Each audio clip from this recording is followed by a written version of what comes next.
certainty of death, small chance of success.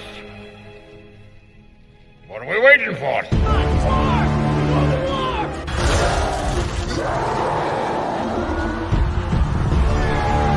Fellas, I feel this is my lucky day. Brilliant.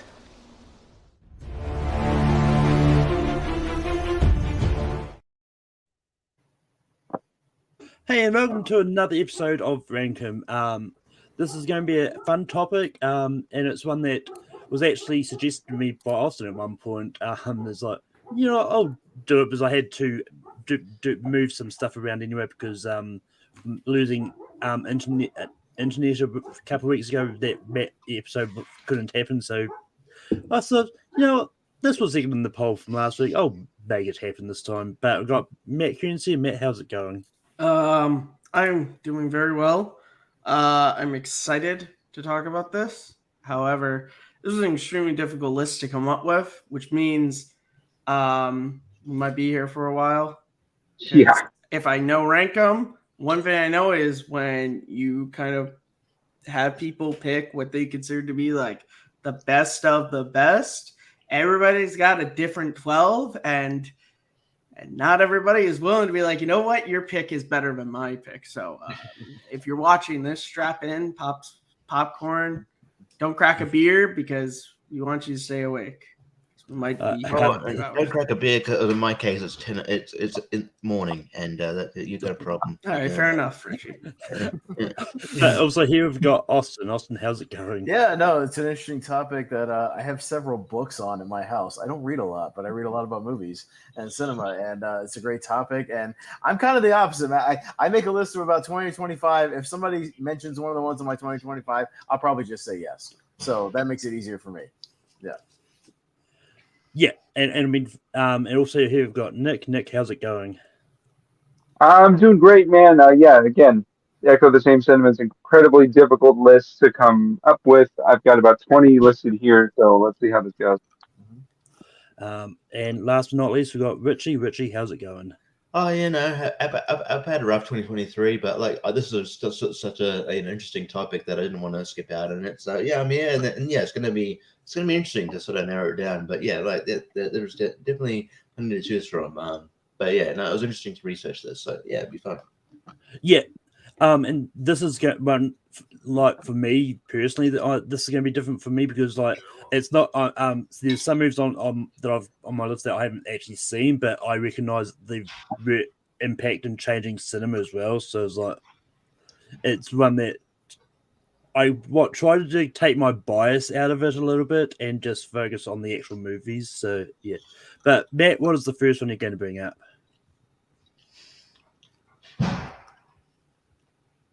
We can't hear you, Matt. It was muted. I knew that. Look, there are some movies that I think are just movies that their mere existence just changes not just cinema but the world. And that movie I'm going with was released in 2017. It stars Alec Baldwin and Tobey Maguire. I'm going with The Boss Baby.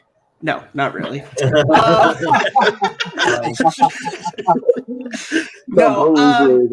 The first one I'm bringing up, which is a shock to absolutely no one who knows me, is I'm going with Star Wars, the original film from 1977. I think, while it's another movie that I want to bring up later, did invent the blockbuster, I think Star Wars really cemented what blockbuster filmmaking is. Even more so when it comes to movies that change cinema. Cinema is more than just the movies themselves. Star Wars really created what movie marketing as we know it as today is. As well as that, it revitalized science fiction as a genre on film, special effects industry, which obviously Industrial Light and Magic is still changing the face of cinema today. And as well as old school storytelling. The 70s was a very the beginning part of the 70s was a very rough era. That was when we saw a lot of, the French connections and, the not Death Proof, the one with Charles Bronson. I think it is Death Proof, actually. Harder edge movies, and Star Wars was this real return to form, this kind of melding of Errol Flynn adventure movies and old school sci-fi. And I think its influence is still felt today. Yeah, so Star Wars is the first film I'm nominating. Austin, what do you say about Star Wars? Yeah, it's pretty high up on my list. You can't have a list like this without Star Wars, given the how it influenced many filmmakers that saw it, as youngins, and would change, and people would cite this as an influential film for many decades to come. It changed merchandising. It changed, the way films expand beyond a theater and into a store. Really, one of the first ones to ever do that. To really combine science fiction and fantasy, it changed kind of special effects. As we know it as well. So this is really high up on my list. Star Wars is an influential film that can't be ignored. So it's a big yes for me. Nick, what do you say about Star Wars? It's interesting. I didn't have it on my list, but you do make a lot of really good points. It is very, very influential in terms of like what it started. I got the other one on my list though, but I'm happy to knock that one for Star Wars. So yeah, I'll get my vote. Richie, what do you say about Star Wars? Yeah, absolutely. It's a phenomenon. I need to stop saying phenomenon because I can't say that word the first time. And but yeah, it's just mega. Just how it took off. Yeah, it changed merchandising. It was just it became its own. Massive. Like when I went to that, even like to Force Awakens, you realized how much I've never been to such a cinematic event. It gathers so many people together. I think this movie, it definitely changed the cinema, and like what Per says, the bit blending of sci-fi and the fantasy, and just I think it's just. I agree. Yes. Yeah. There was this. I don't know if any of you guys watched Legends of Tomorrow's, but they did an episode in which George Lucas never invented Star Wars. That they changed time that Lucas never invented Star Wars. Like, and it kind of had a budding effect. Like they kind of theorized that that it would have taken out Indiana Jones, because I think studios may not, like, because of the risk of Star Wars, studios may not have taken that same risk with Indiana Jones and other like big franchising type movies. So yeah, Star Wars definitely belongs on this list. And so it's going to make the list. And Austin, we go to you. All right, so I may be getting hoity-toity. I may have dug really far into this topic or whatever, but I'm going to take a trip way back in the time machine for this one. But it's something you guys may be familiar with if you're familiar with Martin Scorsese, and a little film that was inspired the movie Hugo. And I'm going to bring up 1902's A Trip to the Moon. Which I know this may seem a little odd, but if you go back and look, the 14-minute A Trip to the Moon, which at the time was a revolutionary runtime. Most motion pictures that went around on tour around the country were about 2 minutes long. It was the first film to really have a narrative to it, to have an ensemble cast playing characters, to have special effects, and actually high-quality special effects for the time, a lot that inspired later stop motion. And you will not find an interview of a single filmmaker from the 20s, 30s, or 40s that does not regard this film as one of their inspirations in early filmmaking. It was really the first film to actually, like I said, tell a story, and to have actors playing characters telling a story and inventing special. I mean, if you see the movie Hugo, the Ben Kingsley character is sort of the inspiration, kind of playing the director of that movie essentially, and they find his film later. But it's that same film with the capsule going into the moon's eye, that sort of thing. But I think if you're going to talk about the extensive history of cinema, you kind of have to go back to the beginning, and really it kind of starts with A Trip to the Moon. So maybe you guys didn't think about that. I get it why you wouldn't, but I'm going to make my argument for A Trip to the Moon from 1902 as essentially starting narrative cinema. So that's my nomination. Nick, what do you say about A Trip to the Moon? Definitely a out there pick. I definitely wouldn't have thought of it. My only issue with something that is that old is if it would be considered cinema. at least in that time. So I'm gonna unfortunately have to say no on that. You did sell it really well, though. So. Um, Richie, what do you say about A Trip to the Moon? Yeah, it wasn't something. Yeah, it wasn't one that I could pop in my head. But yeah, like you did. I guess yeah, like you did sell it well, and I guess because of that, I'll be the opposite. I'll say yes. Hmm. Yeah, I mean it's one of those ones like what is cinema really like? Cinema is the place you go and watch movies. So this obviously would have played in the movie theater at one. So, but yeah, I mean it's one of those ones like I definitely agree. Like this came up on many lists when I was researching this. Like I just didn't put it on my list because I hadn't seen it, but I am going to say yes because I do sort of agree with everything that Austin said as well. It was like if this one never happened, like who knows what would have happened with It didn't just movies. change cinema, guys. It started cinema. It has to be on this list. I don't know. I was gonna argue for like train goes into station, which I might still do. But man, what do you say about A Trip to the Moon? Austin back at it again, arguing his film getting on a list before it's been decided whether or not it's on the list. I'm just again. making a point to anybody watching. That's all I'm doing, Matt. I promise. Well, Yeah. now I'm gonna say no just to piss Austin off. No, so it wasn't on my personal list, and I think that's probably just because this was a really difficult list to come up with, and I, unlike Malcolm, threw a little bit of personal bias into mine because I've only seen this movie once, and I saw it.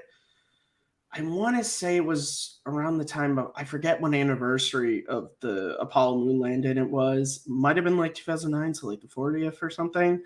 Because they were showing just a bunch of like really old like sci-fi movies, and I remember watching it and I liked it. And obviously going to film school and stuff, you hear about it.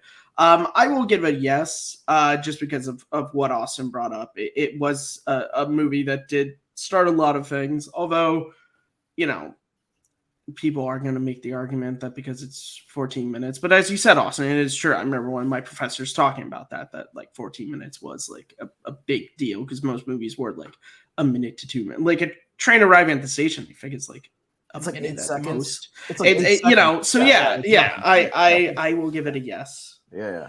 A Trip to the Moon does make the list. And Nick, we go to you for your first pick. Okay. Gosh, so many out there picks.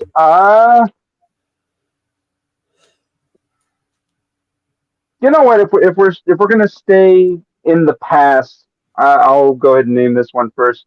Um,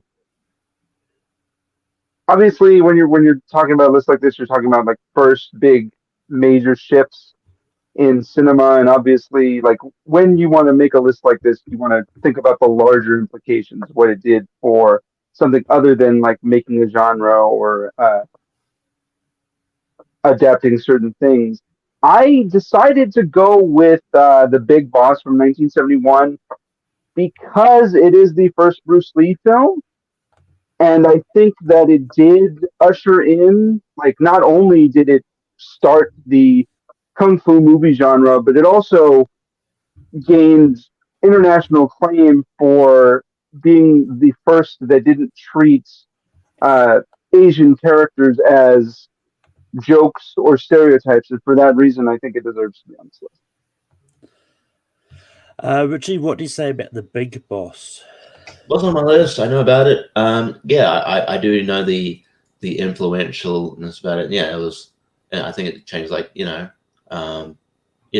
kung fu cinema, and it does probably have to get credit for not treating Asians as stereotypes. But like, it's not like Western cinema like learned from that for a while. It was still treating Asians like Asian stereotypes for quite a while before after that. So I mean, it does that. It still does deserve credit for it. I just think there's just because it wasn't on my list, I just think that maybe there's just more that I can think of. Like, yeah, it's just this is just. I feel like this is going to be really tough all the way through. This is a great topic, but really tough. But yeah, just because I think there's just bigger influential movies that when you talk about it, that's might like it might like it might squeeze into like like a 13 or whatever. So I'll say no, but I'm not mad if it ultimately does make the list. Yeah, like honestly, I'm not really that familiar with this movie at all. It's well, I do respect the fact it's probably the one that kind of kicked off like martial arts movies and all that. I'm also going to slightly say no because just for the fact it's like you don't really hear many people actually talking about it these days. But yeah, so Matt, what do you say about the Big Boss? So this was the hard thing when you're making the list, is that something I started to realize as I was making mine is sometimes the one that's there first is not always the real influential one. And when it comes to Bruce Lee movies, I actually think Enter the Dragon is the Yeah. more influential one. If you brought up that, I could see saying yes to it.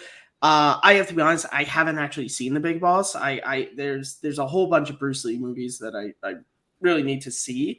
But yeah, sort of like what Malcolm said, I obviously hear it, because if you talk about martial arts movies, obviously Bruce Lee's entire catalog is just like the first chapter. But I just don't feel like that one specifically is the one that everyone is like, oh, well, it's this. I feel like I hear more Enter the Dragon is the one people sort of credit. It's, so it's kind of like, and maybe we'll talk about these movies. It's kind of like Black Christmas versus Halloween as like slasher movies. It's like, yeah, Black Christmas was first, but Halloween is the one that is kind of more credited towards popularizing that thing. So I'm going to give it a slight no.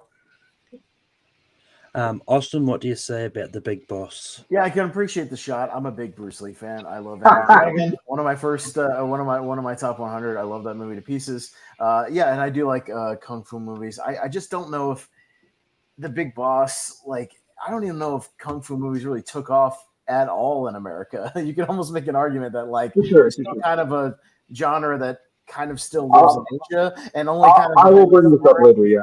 Yeah, I mean, I have an Asian movie on my list. It's just not The Big Boss. I'll say that. Yeah.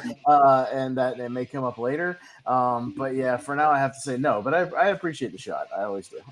So yeah. Yeah. All right. Sweet. The other thing I'll say to the Big Boss was I did look it up, and it is the movie that revitalized Bruce Lee's career, because this was about a couple of years after the Green Hornet, and it just wasn't getting any work. This is what revitalized his career. So, and Nick, don't feel bad. I'm used to. A lot of times my number one picks get clean sweeps of no's. It's all right, man. I knew this was going to be tough, so it's cool. But Richie, what is the first movie you're going to bring up? By the way, catch Alec Baldwin, martial arts spin-off, The Big Boss Baby. Don't tease me like that, Richie. No. Sorry, I'm going to talk over vacuum cleaners, but this is. I'm going to bring out one that obviously started a new trend, ushered in a new way we look at animated film, and this is a very this had to hit, otherwise we might be looking at other we probably be looking at animation the same way we'd look at it in the 90s. We're probably still looking at 2D animation. That's Toy Story. I think Toy Story it was the first 3D animation, first Pixar movie, and they had a lot right in this movie. This could have, if this fell on its face, then yeah. I mean, I think eventually we would move into 3D, but it might have looked a lot, things might have looked a lot different. I don't know. But yeah, none of them, this movie still holds up as phenomenal. Like, it's one of the best trilogies of all time. Toy Story 4 is pretty good. But best trilogy of all time. It's ushered in a new style of animation, and where it's sort of, I guess in a sort of I don't know, in a way it kind of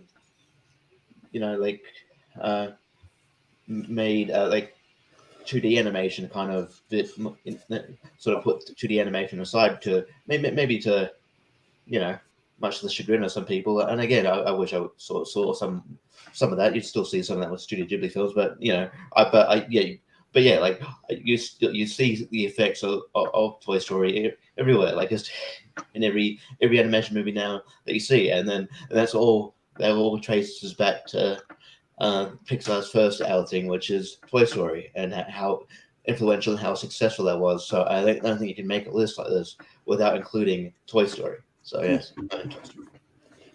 Yeah, Toy Story for sure belongs. There's like, well, it's what. Well, there's another anime movie I'm probably going to bring up later, but Toy Story is definitely the one that sort of changed animation when they bring in the whole 3D and that, because just about every anime movie that's coming out lately has all been 3D animated. Like they kind of sort of slowly moved away from the hand drawn 2D stuff. Like you'll still get the odd like anime from and that coming in. I think the movie Wish that's coming out this year is Disney's going back to 2D animation. But other than that, like there's really not a lot of it out there now. But Toy Story for sure belongs on this. It's a yes for me. Matt, what do you say about Toy Story? Yeah, Toy Story is on my list. I think because of what you guys had said, this being the first, fully computer generated animated movie. I think not just for anime movies, but I think just for CGI in general, just the fact of being able to create an entire movie just completely changed CGI, because it was 95. So like, we already had like young Sherlock Holmes and Terminator 2 and Jurassic Park that had used CGI, but this was first time to where I think everyone was like, oh, we can make movies like fully with this. And it also was, I think, at a time when family movies were starting to skew into like, oh, this is just like the stuff we put on to shut our kids up for. This was a movie that was like, no, parents and kids can watch these movies, and there's jokes for the parents and there's jokes for the kids. I'll be honest to say, I think without Toy Story, you don't get movies like Shrek or something that fall afterwards, which are very much in that same sort of like way of like, you can make animated movies that serve both parties equally. So yeah, Toy Story deserves to be on this list. Austin, what do you say about Toy Story? Yeah, it's on my short list, so I'm definitely going to give it a yes. This is one of those cases, though. Nick brought, Matt and Nick kind of brought up, well, it's the first. Was it the best? Well, I think you can make an argument. Toy Story was the first, may still be one of the best, in Pixar and animated movies in general. It's still up there. It still holds up, still works. We talked about it the other night. What was it, on Tier Anchor, I think. It was like how much plot and world building is crammed into an 80-minute movie. It's astonishing in this film how efficient this movie is. But yeah, not just that. The first big computer animated movie, and yeah, there's an alternate universe where Toy Story either flopped or like just didn't work, in some way. And man, it would have changed animation. You have to remember, we were still in the middle of the Disney Renaissance of the 90s. 2D films were still very popular at this time, Yeah, it's only a year after Lion King. Yeah, it's only a year after Lion King. I mean, 2D films were still working, and it created this whole thing, created a bunch of obviously knockoffs or people trying to capitalize on that. But yeah, Toy Story, I think for animation's sake, deserves to be on this list. So yeah, it's on my list. I'll give it a yes. Yeah, it was, I think, if I remember rightly, I think Princess and the Frog was the last 2D animated movie that Toy Story did until that Disney did until Rich's. I was like, wait, Woody and Buzz worked on an animated movie? AI has gone crazy. They can create characters. Yeah, they did that. Oh, yeah, they did. Woody and Buzz created Lightyear. Now I'm just imagining just like Andy's Buzz and Woody favorite getting movie, in a fight over Lightyear. like Princess Tiana, and Buzz is just outside smoking a cigarette. Just like, I'm so tired. But anyway, Nick, what do you say about Toy Story?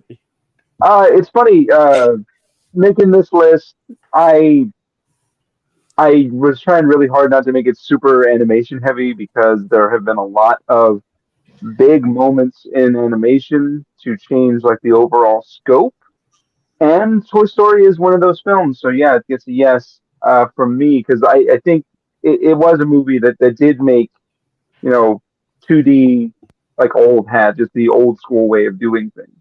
And this was the new way. And we don't get to where we are now without that leap. So Toy Story. Go for it.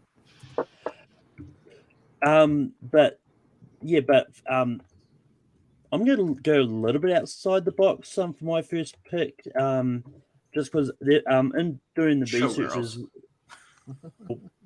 maybe no The Bratz movie. there's no The Barbie movie. It's not Spice out yet, World. but Malcolm already knows it's changing cinema. Spice World. Come on, give it to us, Malcolm. Spice World. no look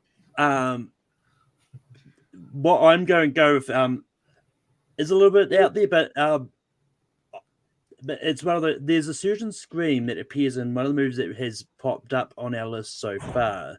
It is called the Wilhelm scream, and so I'm going to bring up the movie that it came from, Distant Drums, because like this is the one of those ones that I was doing research. Like I might look at this up, and like this is where that scream came from, and I think, and it's popped up and just be a lot of just every movie it comes out, like they find a way to slip it in. Like it's popped up in Star Wars, Indiana Jones. I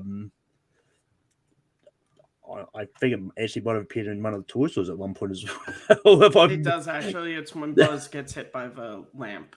Yeah, it is. Yeah. Well, I don't know if this is a truly cinema-changing invention. It's one that I think is one that people like to point out a lot of the time, and I think I thought bring it up as the first one, see what happens. If it doesn't make it on, I'm cool. I'm not upset. But Matt, what do you say about Distant Drums for the Wilhelm scream? So look, I love the Wilhelm scream. I had a friend in high school. This was his text tone. When he would get a text, it would be the Wilhelm scream. But look, just because you named Star Wars, you named Indiana Jones, there's a common factor between that, which is Ben Burtt is the sound designer on all those movies, and he loves this sound effect.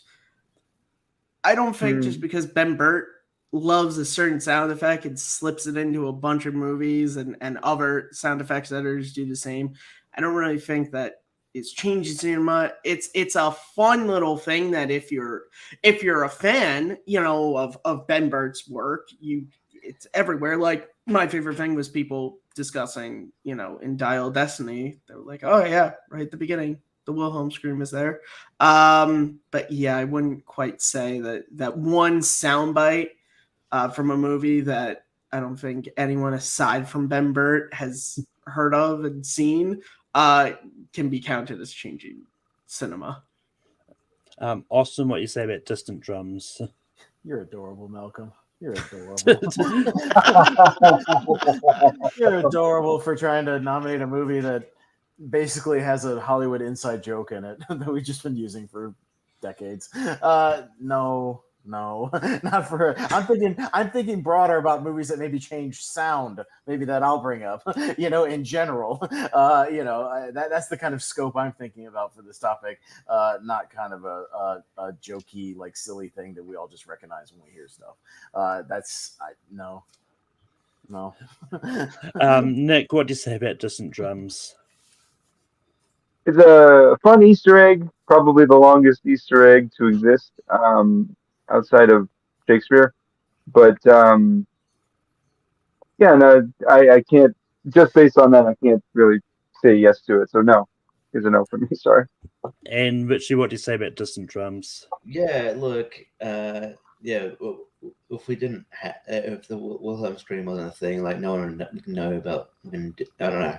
No one know about Distant Drums. I don't know. It's like you could take the Wilhelm scream out of a movie, no one would really care. I don't think it's like it's more just a fun trivia fact as opposed to changing cinema. But it's just a nice just trivia fact that you can tell Pete, you can talk about it with other fellow movie buffs. But yeah, I don't think one sort of sound clip kind of really change cinema. Like if it wasn't a Wilhelm scream, they'd use some other thing.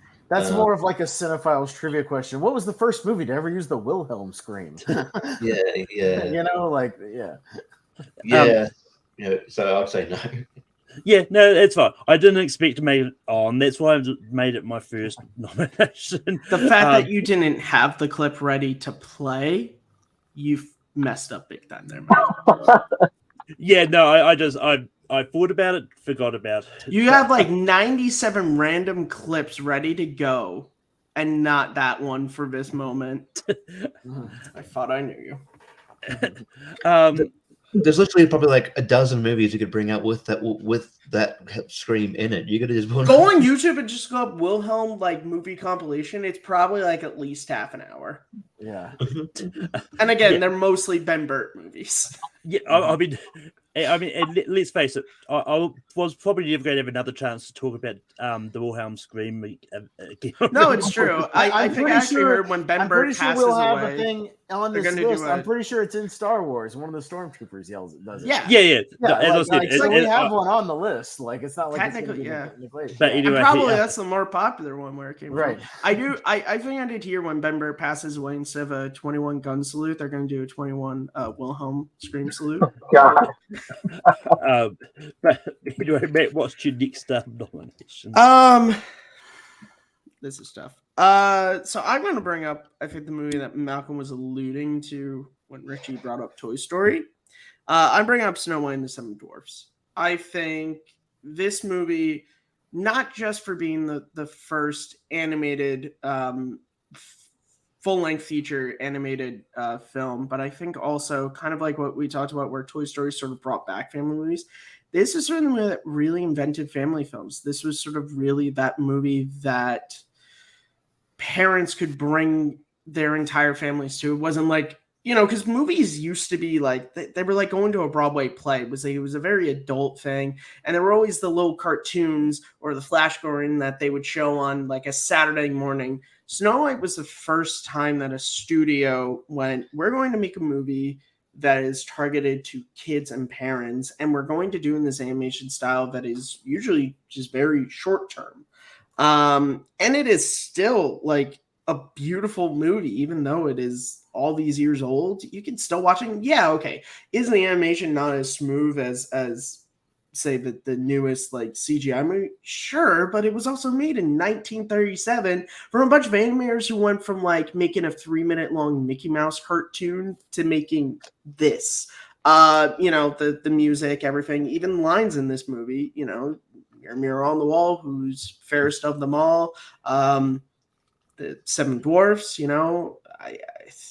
people still know the songs, hi ho, soft dork we go, and the fact that references to even that stuff like are still seen in even movie parodies I would count as like changing cinema, because like that's you only parody something that really influenced movies in a great way. So yeah, Snow White and the Seven Dwarfs.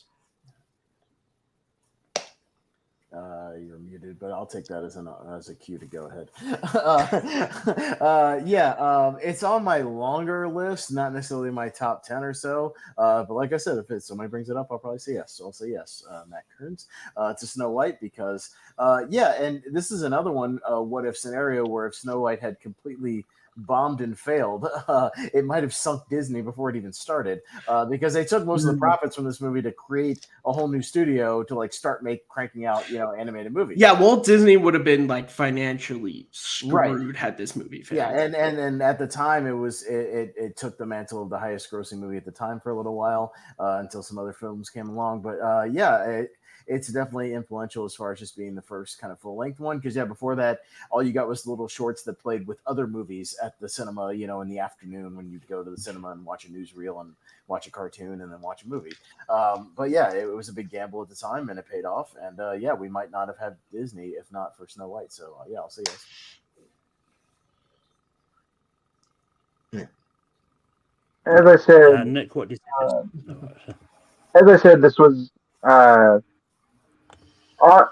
this is an honorable mention for me. I was trying to make my list not so super animation heavy, and I did knock it down from the main 12 just because of it. Just because it is the first. I don't know if it necessarily belongs on a top 12, especially when we already have Toy Story representing animation, and there's going to be more movies I'll bring up later for that shift also.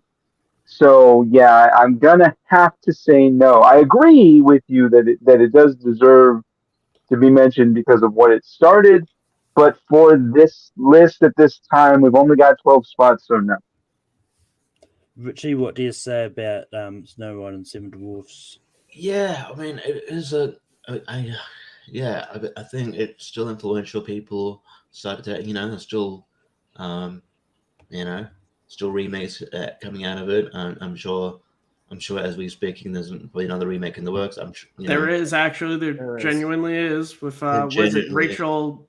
Rachel Oh, Zegler. was that the remake that Peter Dinklage was a bit upset. Yeah, I remember that. Yeah. Yeah. So yeah, I mean, I'm sure we'll probably get like a horror thing from it because it's public domain, and and then so so we'll probably get a horror version at some point as well. Whoa! Do you forget the Queen's transformation scene? We already got a horror version. Yeah. But yeah, so yeah, in this first feature length, so yeah, yeah, it wasn't like high on the list, but like it is on there. So by the same logic as Austin, I would say yes. But yeah, I'm personally curious about what other animated movies that Nick thinks changed cinemas. Like, I think that we've got the Cars two big 2. ones. Yeah, because I think we've got the two big ones here. Snow White. Well, I jokingly brought it up, and Nick clearly does have Boss Baby and Boss Baby. No, I couldn't have the Big Boss and Boss Baby on in the same list, otherwise the universe would explode. So no, I didn't put it on. But anyway, it's an easy yes for Snow White and Seven Dwarfs. Like if it wasn't for this, we probably wouldn't have animation. Like if this didn't hit the way it did, Yeah, if it bombed, we- everyone we else would have been like, "Well, yeah, Walt, that's why you make animated cartoons that are 2 minutes long, not full-length Yeah. movies, you idiot. Go shave your mustache." Mm. Walt Disney would have shaved his mustache if this movie failed. So And yes, then where would the world be? We yeah, lost out on so many Frozen head jokes if this movie failed. Oh, goodness. but if that's not right, is going to get a yes from me, Matt. What do you say about Snow White and Seven Dwarfs? Well, I brought it up, so I say yes. Hooray! What if I said no? What if I was like, you know what? No, I take No. it back. I take it back. So we're just deadlocked. Take it back. But That movie anyway- sucks and didn't do a damn thing. For That's like a cinema. tournament Screw that fights movie. thing to where, like, when it's a tie, you can just be like, you know what? Screw it. I'm Nah, changing screw my it. I'm flipping mind. my vote. But also going to go back to you for your next one. So Rich. I alluded that I might bring up an Asian film, so I will, and I'll bring up maybe the most influential piece of Asian cinema of all time. I'm bringing up Kurosawa's Seven Samurai, one of the most, as AFI calls it, one of the most remade, reworked, and referenced pieces of cinema in history, because it set a precedent for the modern action movie, essentially.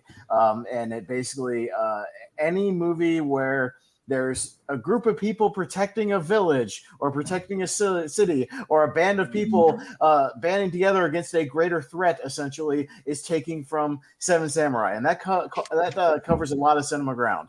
It laid the foundation for basically any movie that has any remote relevance of that plot. Basically, all the westerns that came after it, any bunch of science fiction films that do that. Like I said, a bunch of action films. A group of people against a larger army or a larger threat, and not just that. It's just still revered as one of the greatest films of all time. Kind of put Asian cinema on the map at the time, which really had not bridged the gap. Over to America. So yeah, I'm gonna make a case for Kurosawa's Seven Samurai to be on this list. Nick, what do you say about Seven Samurai? Well, my attempt to bring international flavor to this list with the Big Boss did not work, so I'm kind of obligated to say yes to Seven Samurai. I absolutely agree. It wasn't one of the things that I thought of because I just did not think about Kurosawa films, but of course. So yeah, it's a yes. Richie, what do you say about Seven Samurai? Yeah, I mean, yeah, it's heavily inspired in a lot of the movies you watch. Yeah, it's most remade movie. Yeah, I think and it still holds up. I think you have to put it on this list. Yeah, so it was high on my list. So yes. Yeah, I mean, this is another one that I didn't put on my list, but after thinking about it, yes, it does belong there. So is it an easy yes for me as well? Matt, what do you say about Seven Samurai? Yeah, I have to be very honest. I've never actually seen the movie, but I can't say no because, as Austin brought up, it is so influential. I mean, my first nomination was in Seven Samurai was one of the films George Lucas cited as an influence. One of my favorite westerns, Magnificent Seven, is literally just a western remake of Seven Samurai. My favorite episode of The Mandalorian from season 1 is just a remake of Seven Samurai. Like it's awesome, So even though I haven't, I've seen clips and things like that, because anytime you see a making of Star, it's definitely one of those movies that's like on my list to rent. But I feel like I've seen it since I've seen Magnificent. You've seen all the remakes that have ever been made of Seven Samurai. So you've essentially seen Seven Steve Samurai. Steve McQueen's just not in it though. That's no, I know. It's one of those movies to where it's like if you explain the plot and you don't give the name, people I've seen that movie. Is that this? And you're like, well, technically yes, but it's also Seven Samurai.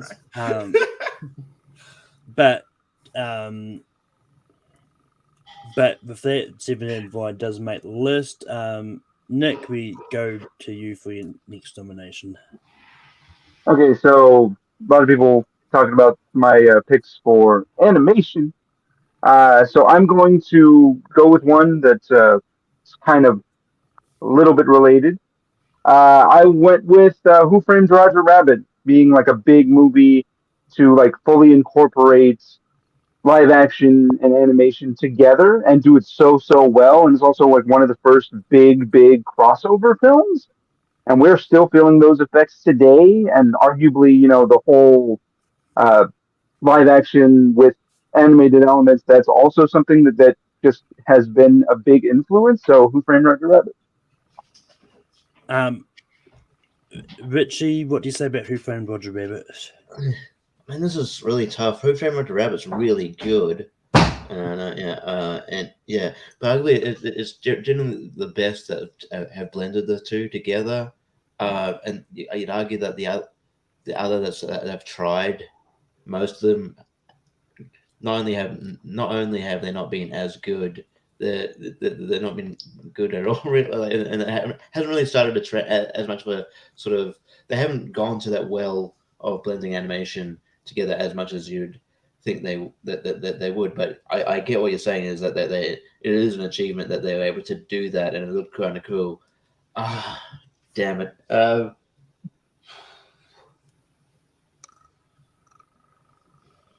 I'll say yes, and I'll see what other people say, but because I understand what you're saying. But yeah, I mean, this is a tough one for me because I do like Who Framed Roger Rabbit and all that, but as what you said, like it hasn't really kind of started to trend. I don't think it really. I mean, come on, you got those movies. Like Yogi Bear, Sonic the Hedgehog, all those movies. Yeah. Yogi Bear wasn't good. Sonic's okay. I'm just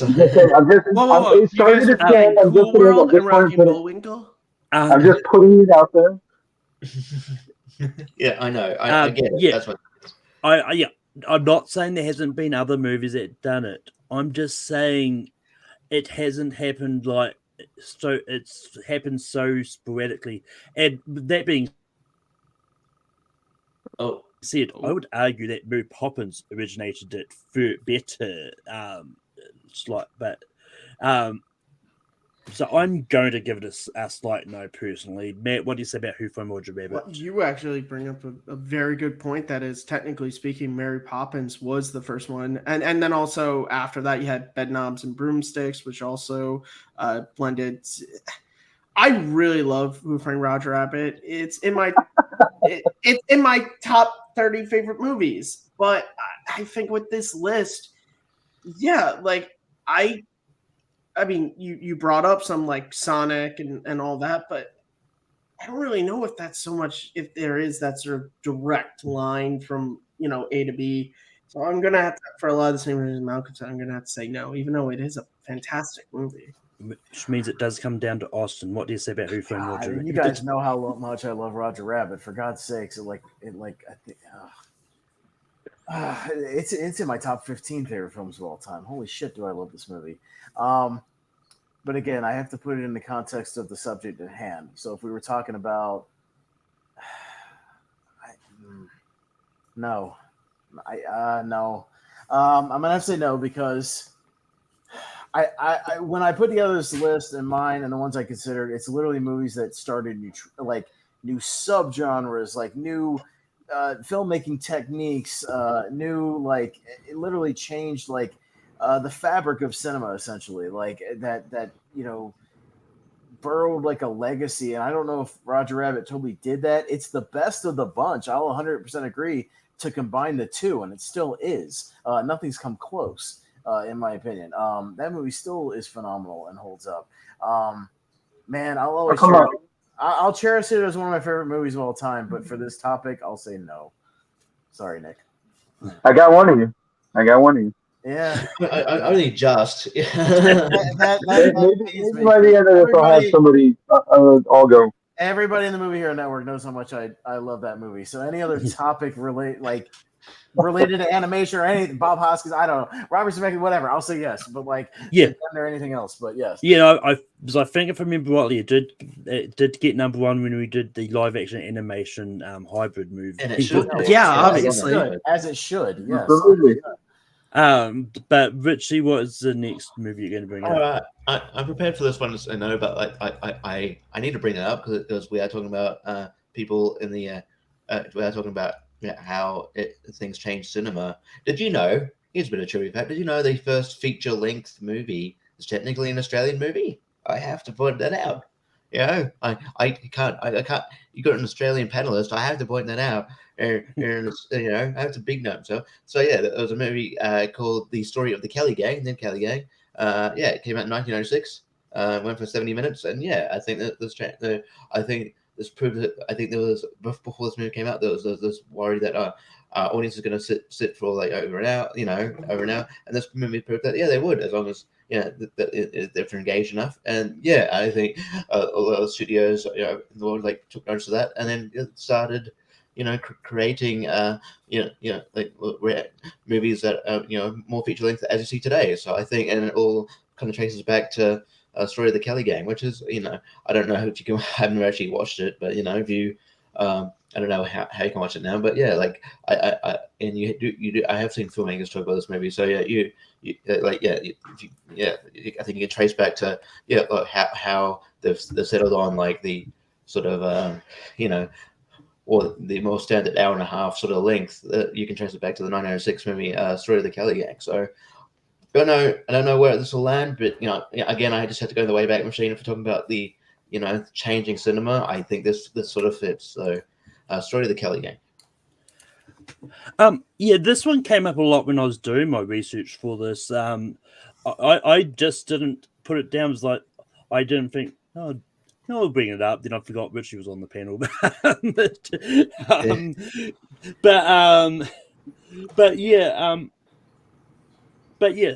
I think Richie made a solid argument. First feature-length movie. If this didn't work, we probably would have been stuck in the era of short movies. And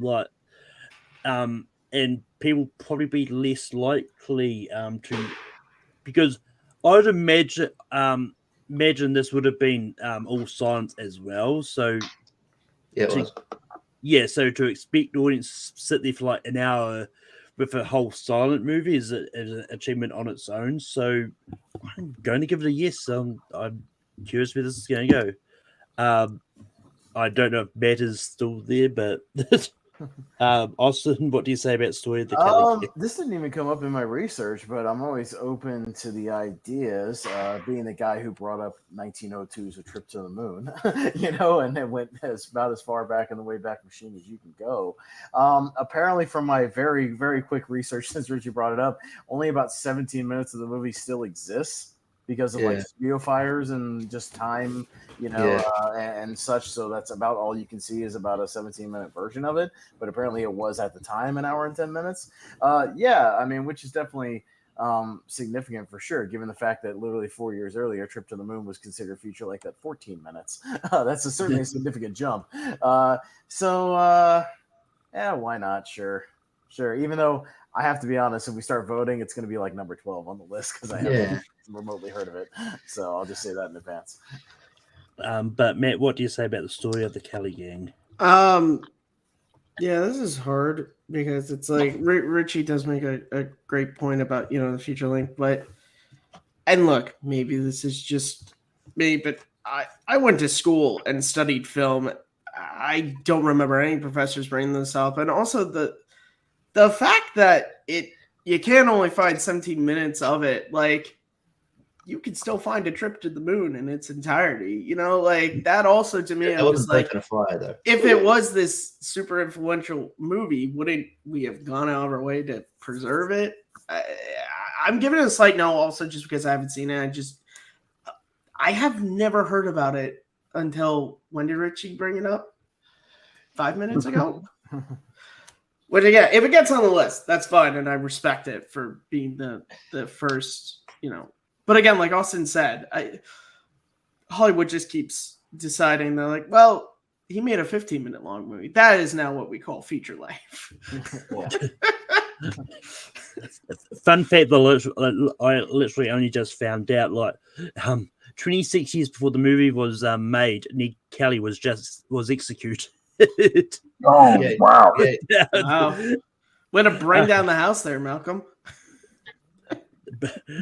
But Nick, what would you say about the story of the Kelly gang? Yeah, this is one I've never heard of before. So, for that reason, that of all the stuff that we've kind of brought up, I kind of have to get a slight no. I respect it, but yeah, they know or not. But if that story of the Kelly gang does make it on, and it falls on me, I'm gonna go for something a little bit more mainstream. Now, there's one of two different ways I was going to go with this. I'm gonna go with this one, and I'm gonna bring up Avatar. Well, yes, I know this movie isn't well loved and all that, but Avatar really revolutionized the way we look at 3D movies in general. Because like James Cameron invented the whole. Look, I don't know if he invented it, but he incorporated this whole new 3D technique with Avatar, and I think it kind of caught on because I think a lot of other studios started filming in 3D and all that. 3D is not that prevalent now, though, so I don't know how this is going to fall now. But I think Avatar itself, is an achievement when it comes to the technical aspects that he used for it, and I think it does belong on this list. Matt, what do you say about Avatar? I'm going to try and keep this short and simple because I hate this movie. But I will say, I give it credit for what it did with 3D. But as you said, Malcolm, nobody really makes these anymore. And a lot of the movies that came out post this were just post-converted 3D. They weren't even really even shot for 3D. Unlike, say, you could be like, oh, no one's really doing 2D movies, so Snow White. But it's like, as we talked about, Disney is doing a number, where it's like, I don't really think real 3D is coming back anytime soon. I'm just going to say no, because if I get rolling on this ball of Avatar, I'm never going to stop. Austin, what do you say about Avatar? I saw this brought up on a lot of lists, and this is one where I can't agree with Avatar changing cinema. I understand it ushered in 3D, but in the worst way, to where every other goddamn movie was some shitty 3D movie that I couldn't get away from and was taking up significant screen time of other movies. I don't know, inventing a new technology like 3D, but technically isn't new because we had 3D movies going all the way back to the 50s, just in a different way. It was more of a depth thing than a whoa 3D in your face. Okay, to me, Avatar, it's a broader thing of it's like the highest grossing movie of all time, and I feel like people still don't give a shit. Like, I don't feel the cultural impact of Avatar. Like, I feel the cultural impact of Star Wars. I feel the cultural impact of Star Trek. I feel the cultural impact of Pixar. Like, I don't feel the cultural impact of Avatar, even though it now has 2 movies in the highest grossing movies of all time. I feel like people don't give a fuck. Like, I don't know how they became the highest grossing movies of all time. Yeah, whenever people bring that up, the thing I always ask is, when's the last time you watched Avatar? Is anybody's favorite movie Avatar? I'm sure it's somebody's favorite movie, but Jesus Christ. I don't know. Like I think James Cameron is great. I love the fact that he invents new shit. Him and Nolan invent new cameras and stuff. That's great.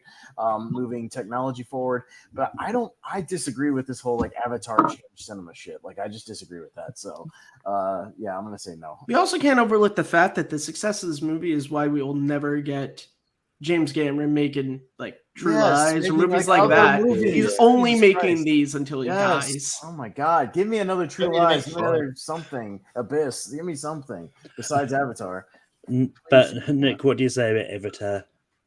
To be fair, James Cameron was MIA for decades until Avatar came out, until he realized that you can make Avatar. So he would probably just be like a hermit if this movie hadn't happened. No, he would still be doing Titanic documentaries. That's what he was still doing. That said, the last time I saw this movie was in 2009 at school. And I will give it credit for revitalizing the 3D genre, but it didn't last like all these other things. So no. Can't do it. Whenever I hear James Cameron, I just think of South Park. Look at that over there, James Cameron. Well, I mean, well, at least now that James Cameron can now make Titanic 2, Ocean Gate. Leo's back, and this time he's out for revenge. Don't worry, the Netflix documentary. I watched it. The Netflix true crime documentary will be up in a week about it, so don't worry about that. yeah, about the stuff. Yeah. But Richie, what would you have said about Avatar? Yeah, I'm kind of with people. Yes, it's an achievement by itself. It's an achievement by itself. As a film, it's an achievement, that he was able to make a movie look this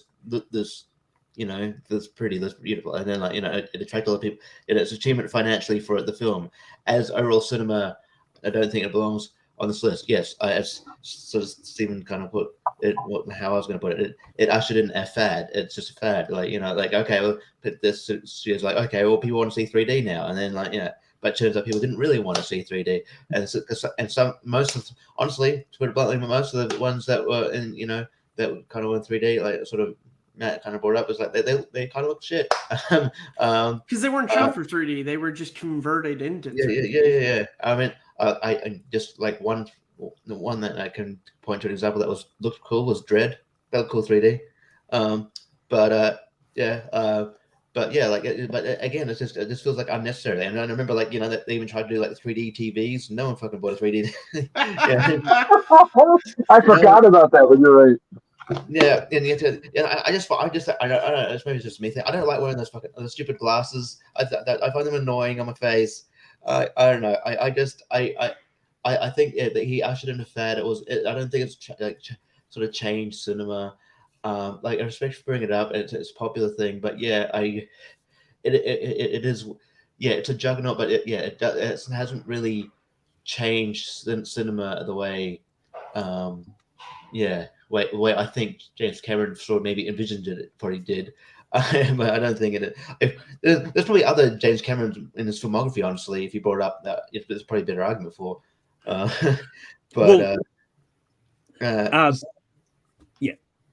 I'll let you finish. But okay. Thank you, Kanye West. I'll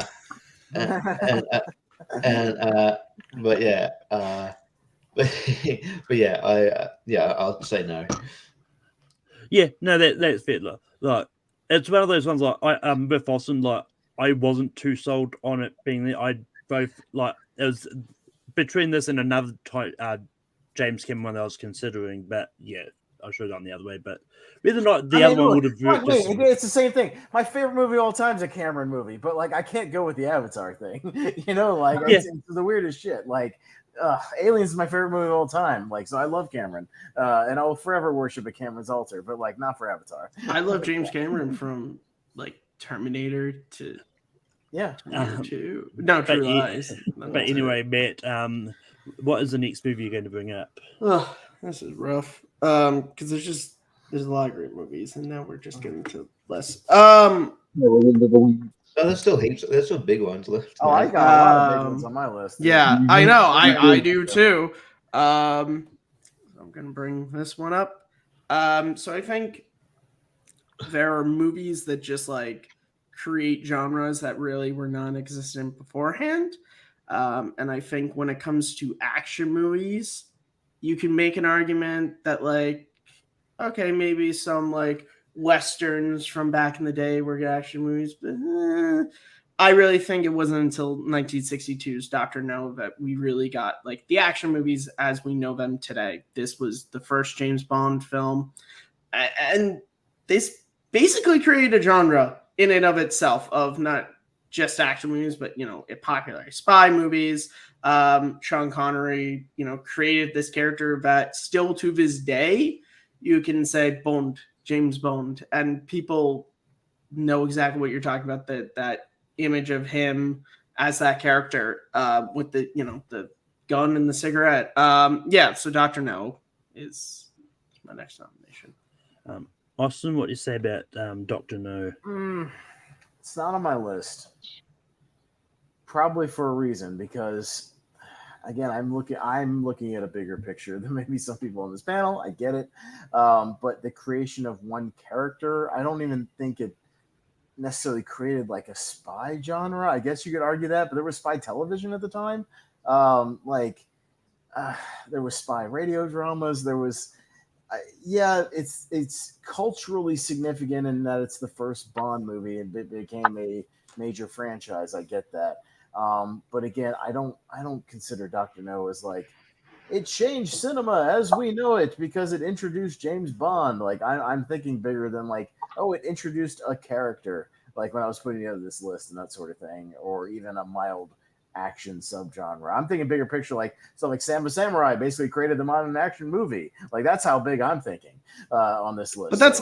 I think Seven Samurai was a time. I think Dr. No was the one that sort of, particularly for Western audiences, that was sort of the one that like established the action movies going on.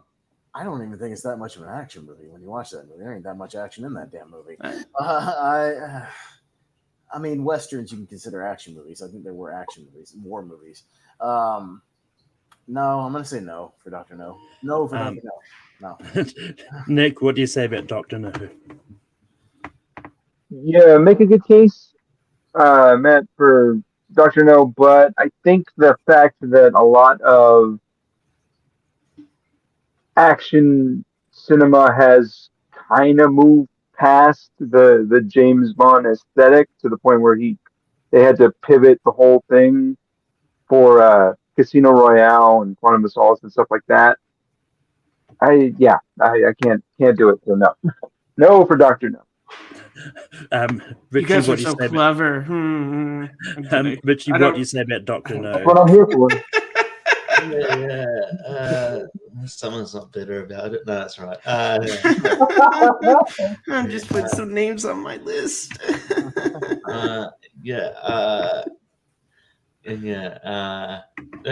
I guess I've been toing and froing about it. Yeah, like I don't know. I feel like when I'm looking at like sort of films that change the way like maybe action is filmed or the way we sort of view action films or how it revitalized the sort of genre. I get what Matt's saying, but I don't really.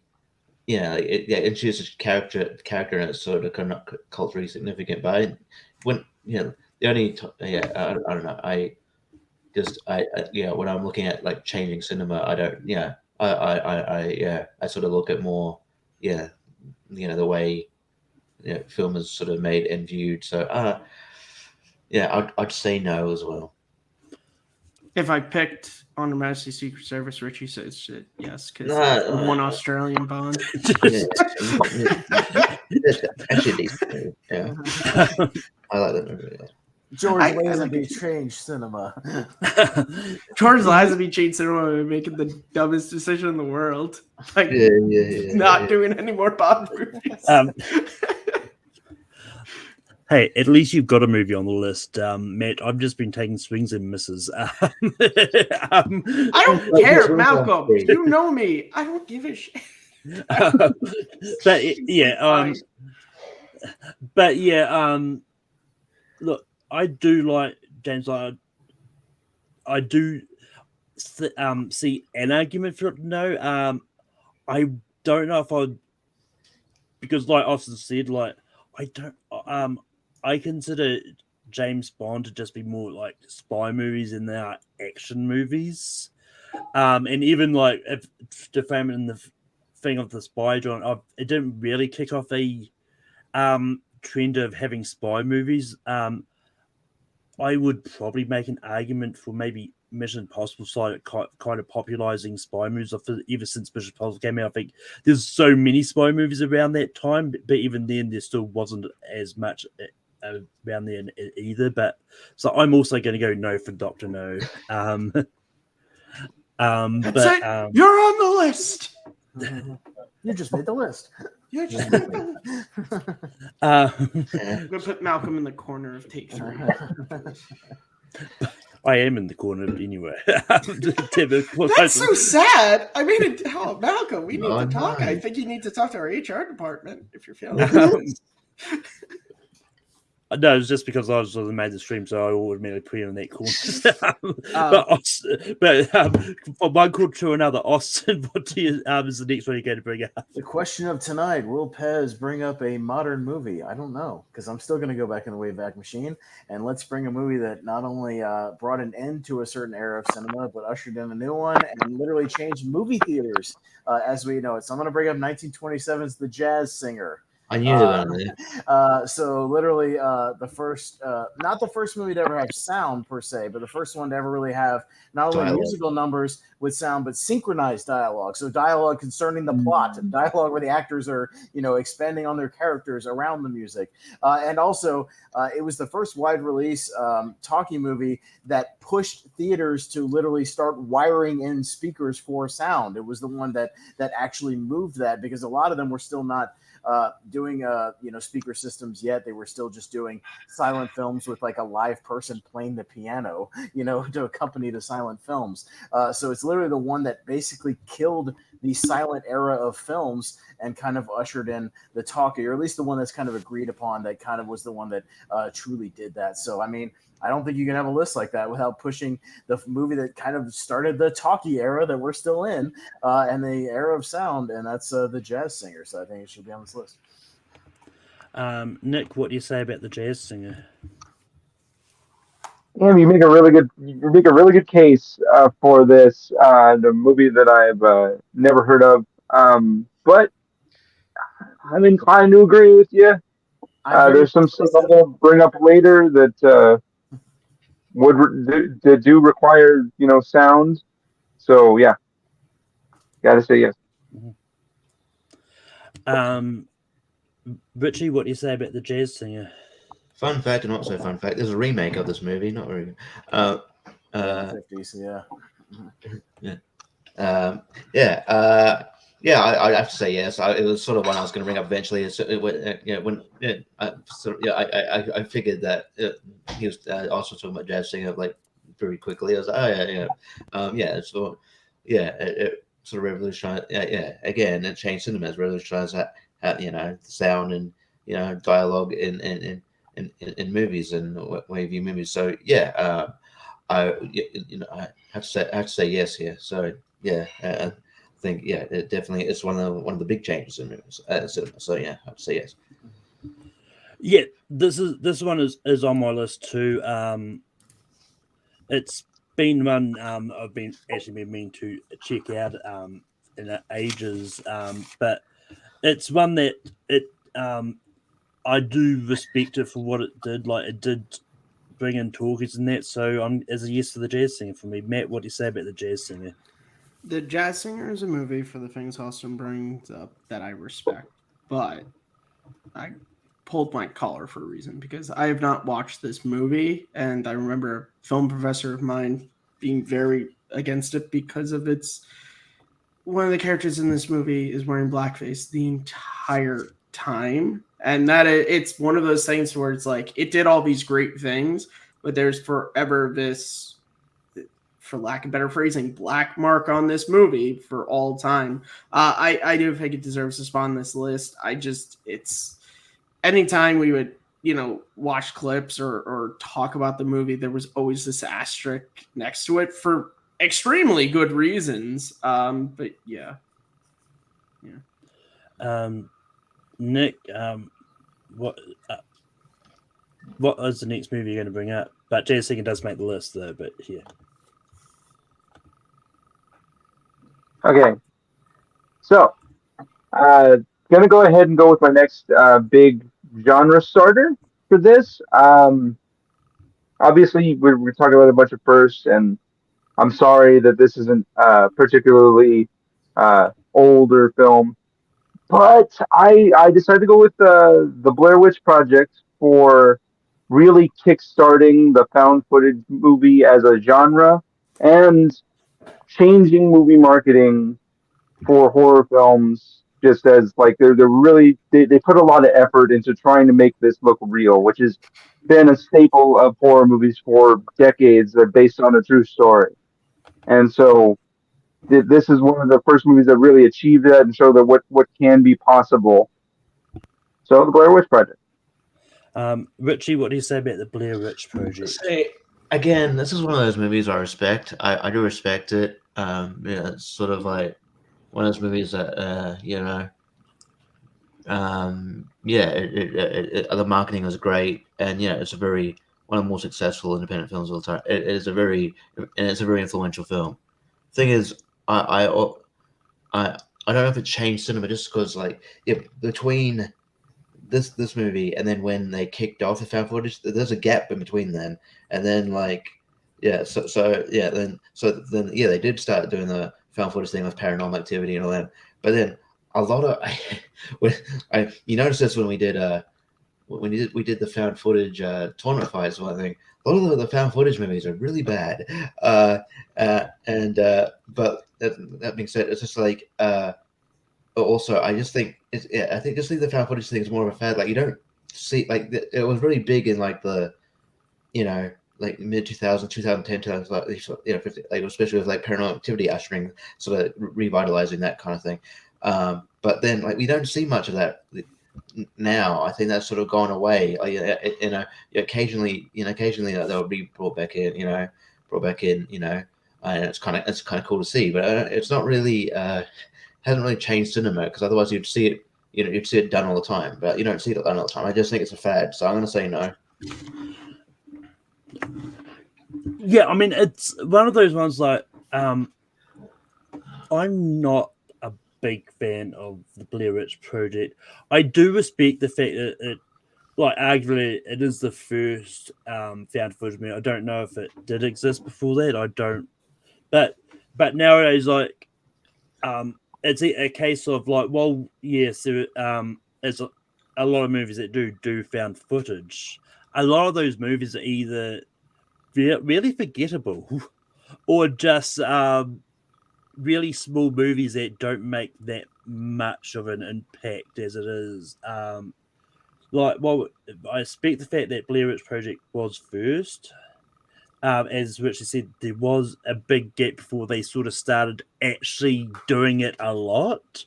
So I'm also going to say no to the Blair Witch. Matt, what do you say about the Blair Witch Project? Yeah, so I'm not really a big horror fan, so perhaps I'm not the correct person to be talking about this, but in just my sort of limited understanding of the genre, I would sort of give it more to Paranormal Activity. I feel like that was the first one to where people were, I think there certainly is an argument that Blair Witch got rolling, but then you also have to kind of look at the fact that they did a sequel to this that had nothing to do with found footage, and so it's like its own sequel, kind of just And again, I think just like kind of what Richie and Malcolm saying, I think it was a very successful movie, and it kind of started a fad, sort of. I don't know. It's like I said, It was also one of the first movies that really like utilized internet marketing. So like they created blog posts about this incident. They really were trying to sell this idea that it's real. Yeah, I'd have to say no. I'm sorry. Cool. And Austin, what do you say about Blair Witch Project? I think if we broke down smaller topics like movies that changed independent cinema or movies that influence horror cinema, something a little more specific, I would say yes to something like the Blair Witch Project because of its marketing, because of the way it was self-financed, because of the success that it was, again, because of the sort of found footage aspect in the horror genre as a subgenre. I would say yes if the subject was a little more condensed than the subject we're talking about tonight.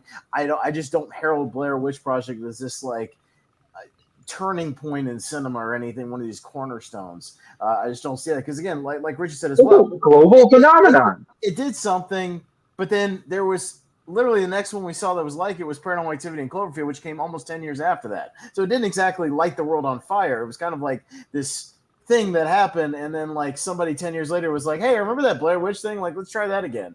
Like there was a long gap. It's with people. That's the whole thing. That's the part about inspiration. Like people that really saw it years ago, probably when they were younger, they grew up, they made this movie. So come on. If you really want to be technical, then Cannibal Holocaust predates it by 18 years. But yeah, wouldn't yeah, but like if it, something was like that kind of going to be that much of a changing of the guard in cinema, wouldn't you capitalize on that immediately? Like no, but they didn't. It just that they waited 10. I'm looking at the list we already have, right? Star Wars had a shitload of knockoffs immediately. Like Seven Samurai had movies that knocked off that plot immediately. The Jazz Singer started a talkie phenomenon that took off immediately. Like there are these movies that changed cinema going forward almost immediately. Like Snow White, like there was more animated films immediately. Like they took off and changed cinema. Like if it ignited this firestorm of every other movie was a found footage movie, like at the time, like you might have an argument, but man, there was a gap. Again, break it down to smaller things about horror movies, like influential horror movies. I might put it on the list, but not for this topic. So no. Can I just be honest? I felt like a kid on a long car trip when the parents are just ready to back and start fighting. I'm just in my seat, like, can we just get it's not a fight. It's just it's a film discussion. It's not. We're not fighting. No, I'm not at all. I see both sides of the argument. It's a point. Let me be clear. I'm just kind of voicing my opinion. I kind of knew that this was a long shot. I just would feel really bad if I didn't bring this up. So yeah, that's fine. No, I felt the same way about Dr. No. If I didn't bring it up, I would have hated myself for not bringing it up. Yeah, and the other thing I will bring up is like with the internet marketing, the only other movie they can think of that used internet did it badly, and I think their website doesn't exist. I think it was The Devil Inside or something, which is like go to this website to find out what happened. Whoa. Fuck you, worst ending Space Jam? Excuse me, that website is still active? Fear.com. but Richie, what is the next movie you're going to bring up? All right. I think we're between and throwing around about on this one, and I just think it's time to bring it up. A movie that created the big blockbuster. I think we're going to bring up Jaws. Jaws. It's still one of Steven Spielberg's bit of movies. Again, this could have epically failed. Obviously, the production was a nightmare. Obviously the shark they were using didn't work, but he improvised and made it work. And it's one of the most suspenseful horror movies of all time. And then people really flocked to it, and it created and it made heaps of it made heaps of money and made this made this like turn blockbuster where every summer you go and see this like big cinematic event.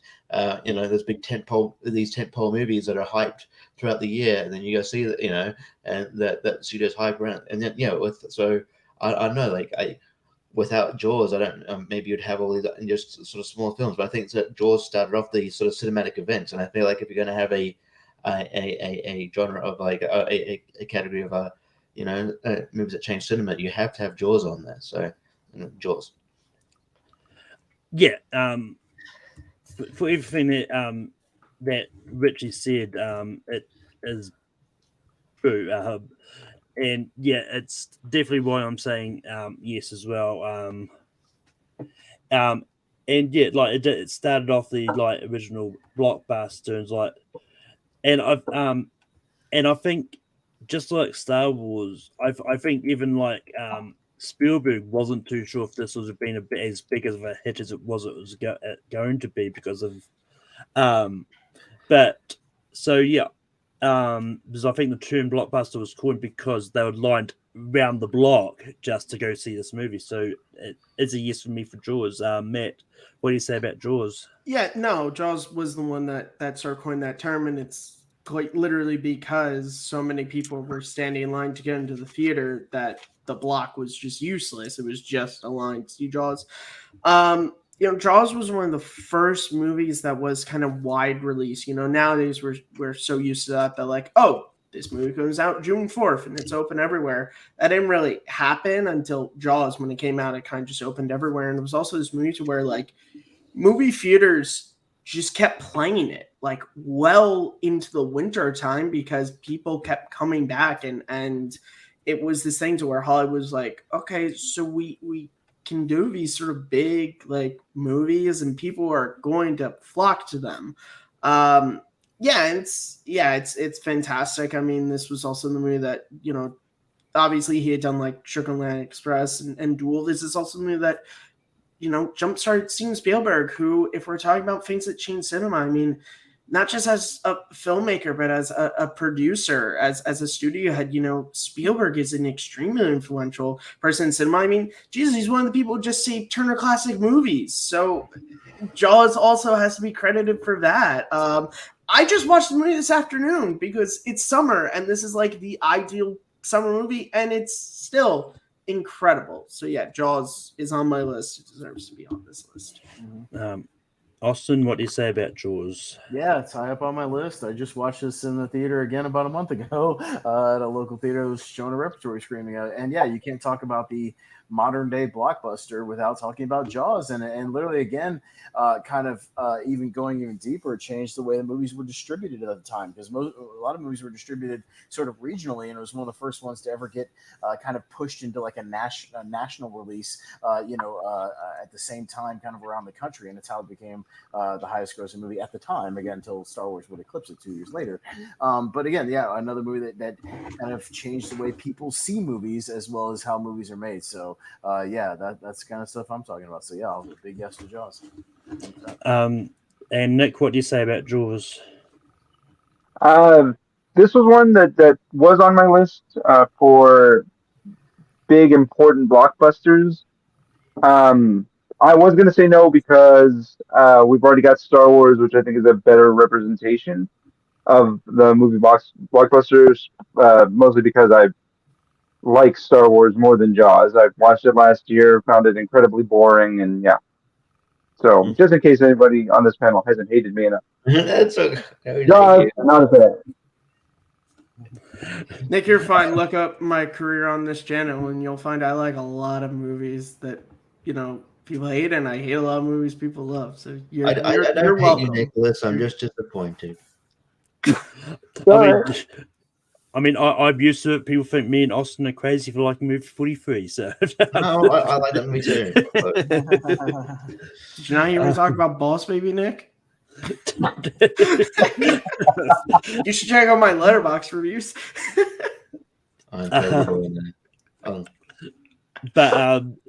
But moving on back to me, movie 43. Yeah, it changed Malcolm's life. We wouldn't have Take 3 Productions without movie 43. Whoa, okay. Whoa. I'm not gonna lie. If I could think of a good argument for it, I probably would have made a joke thing at the start, like what Matt did with the Boss Baby. What are you talking about? You can blackmail your actors to be in the movie. It's pretty. If you have enough dirt in Hollywood, you can make it. So we've got 4 spots left. There's a few that I think is definitely going to come up. I'm going to try for this one, see what happens. I'm going to bring up the Night of the Living Dead. Because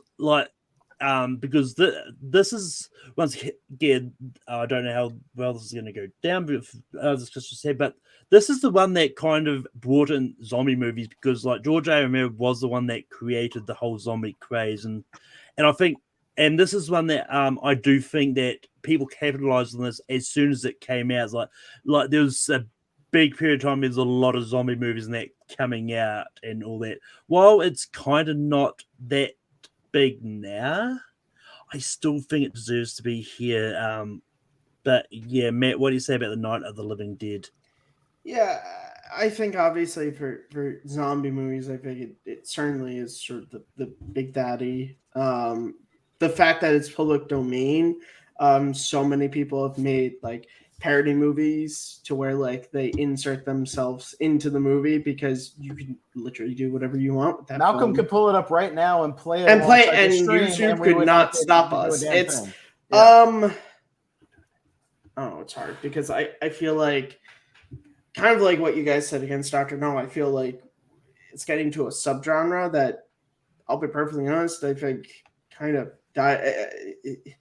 is only nowadays really recognized on television. And let's be honest, even then, The Walking Dead isn't really even that popular like it once was. So I'm gonna give it a slight no. Austin, what do you say about the Night of the Living Dead? Slight no for me as well, only because, again, much like similar arguments I'm going to make for the Blair Witch Project, that if you break this down into sort of a subgenre of the discussion we're having, one of the most influential horror films of all time? Absolutely. And a movie that changed horror cinema? Absolutely. I would put it on the list. I would list this right immediately in a top 10 or 12. But a movie that literally changed the way people saw cinema? Not really. Just created kind of a new genre. A movie that still holds up as far as being the godfather, obviously, of the modern zombie film. That's fine. I love George A. Romero. Met the man. He's a very nice man and a very good movie before he passed away. But you break it down into smaller categories, I'll say yes. But for this one, I'll say no. Nick, what do you say about the Night of the Living Dead? This was one of those movies that was on my list, and at this point, I'll take what I can get. So it gives me yes.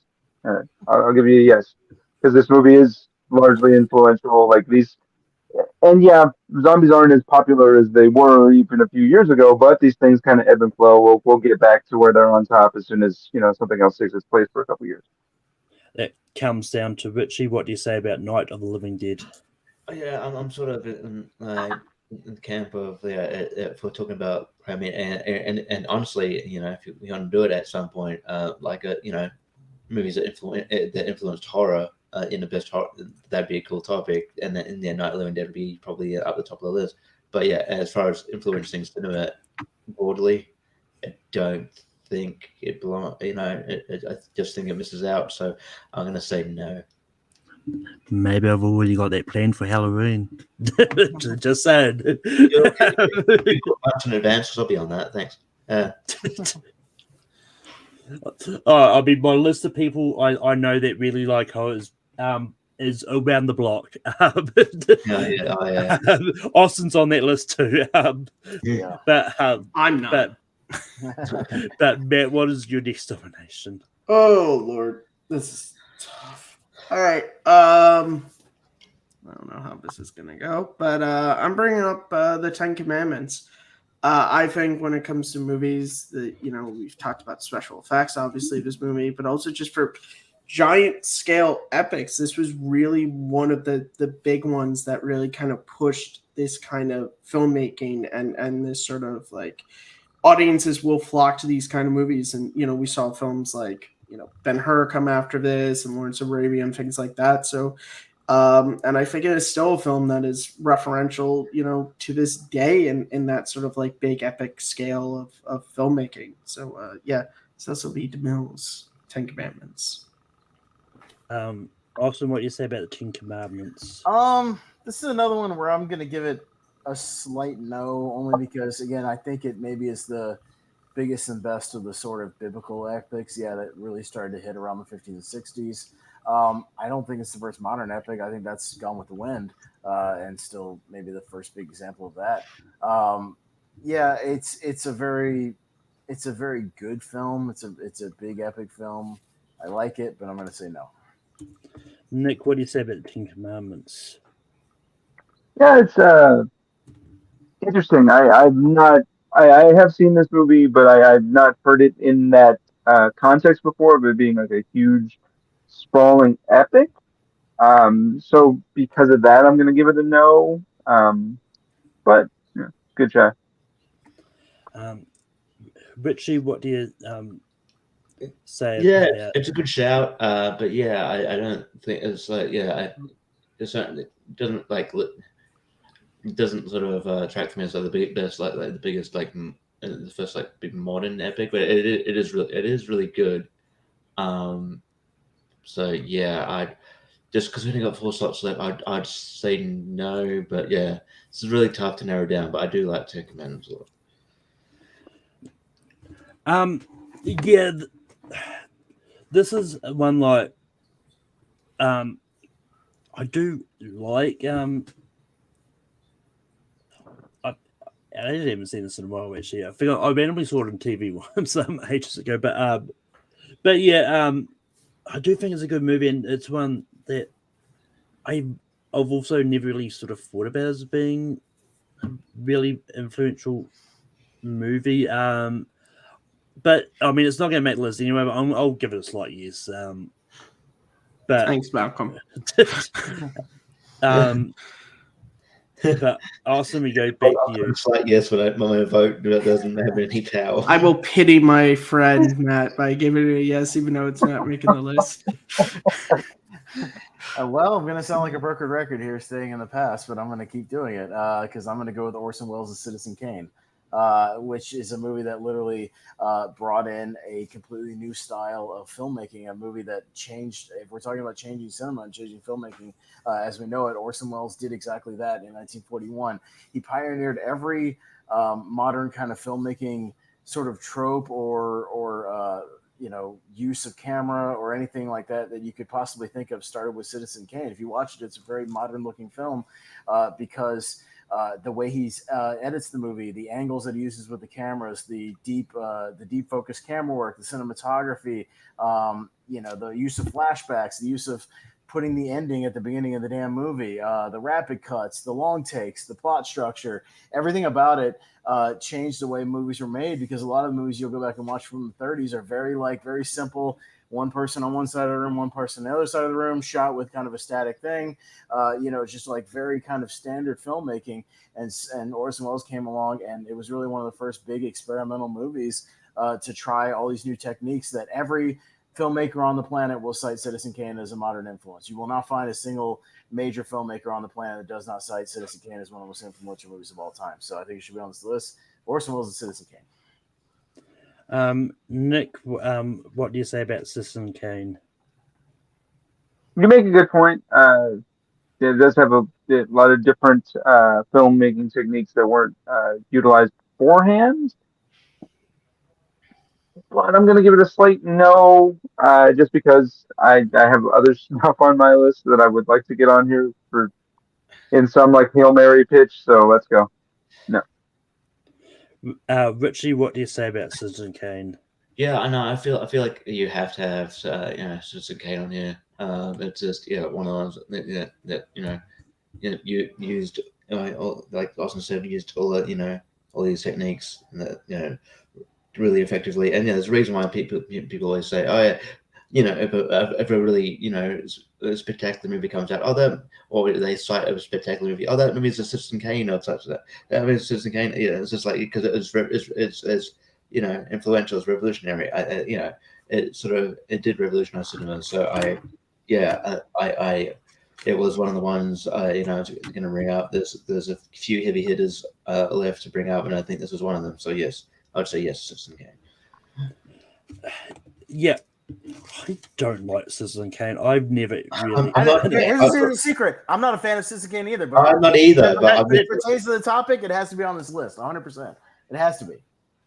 I was getting there. Austin is the master of his movie is basically on the list already. But I just wanted to say that too. I'm not a fan either, like Richie, but like I found it boring. But when you break it down, this is film class 101. Look, I was getting here. Like this is the movie that I was talking about. I mean, at the start, there I said I took my biases out of it when compiling this list because I do have Citizen Kane on my list, and it's really high up. So,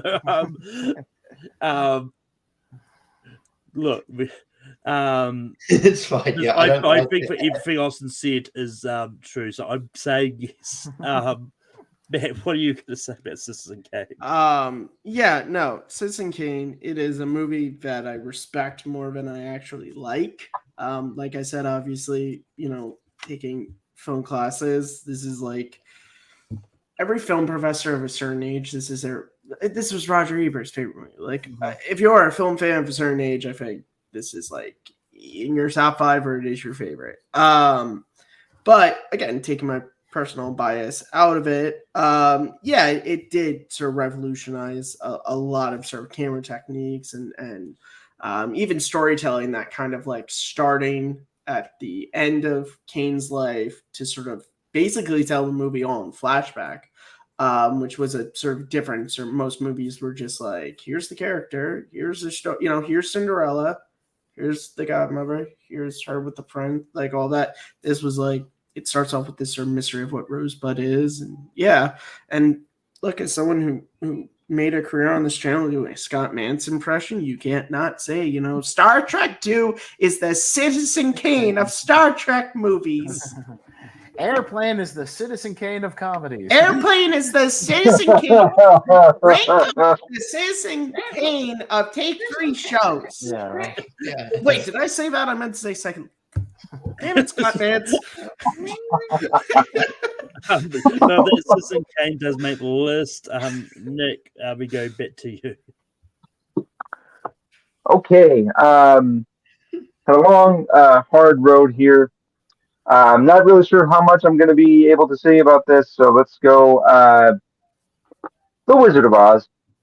I just think it signified a transition into full Technicolor and the stuff they were able to do to make that movie happen with the constant changing of the color of the horse. And it's just a very vibrant movie. It does signify like a full transition.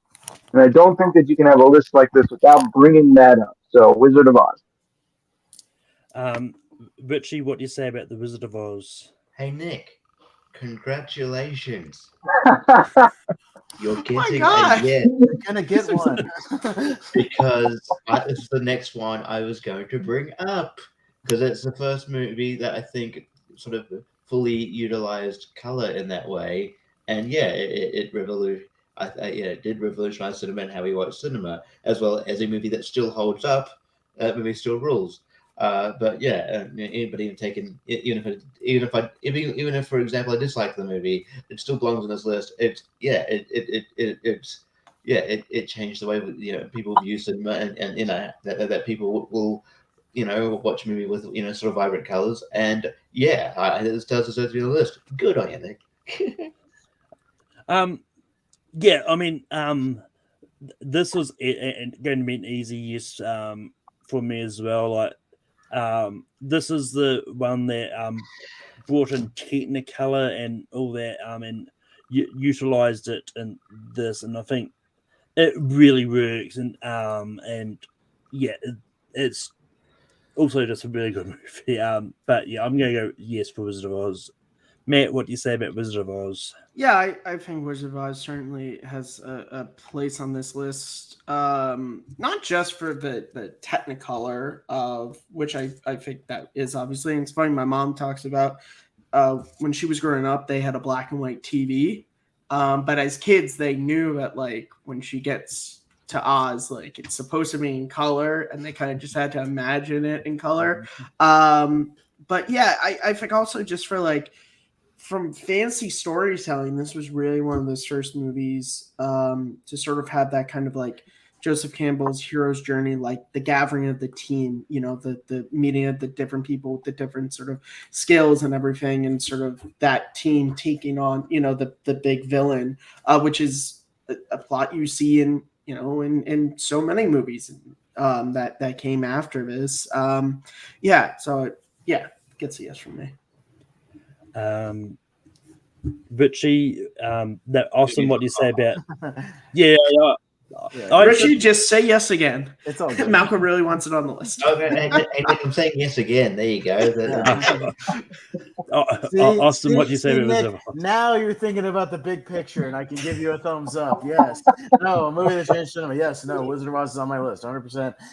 It changed kind of what you could do, not only with the filmmaking techniques of, people at the time must have been like, holy shit, my black and white movie just turned to color. What the hell just happened? That's insane. Gee there, Mary. I see that went to color over there. What's going on?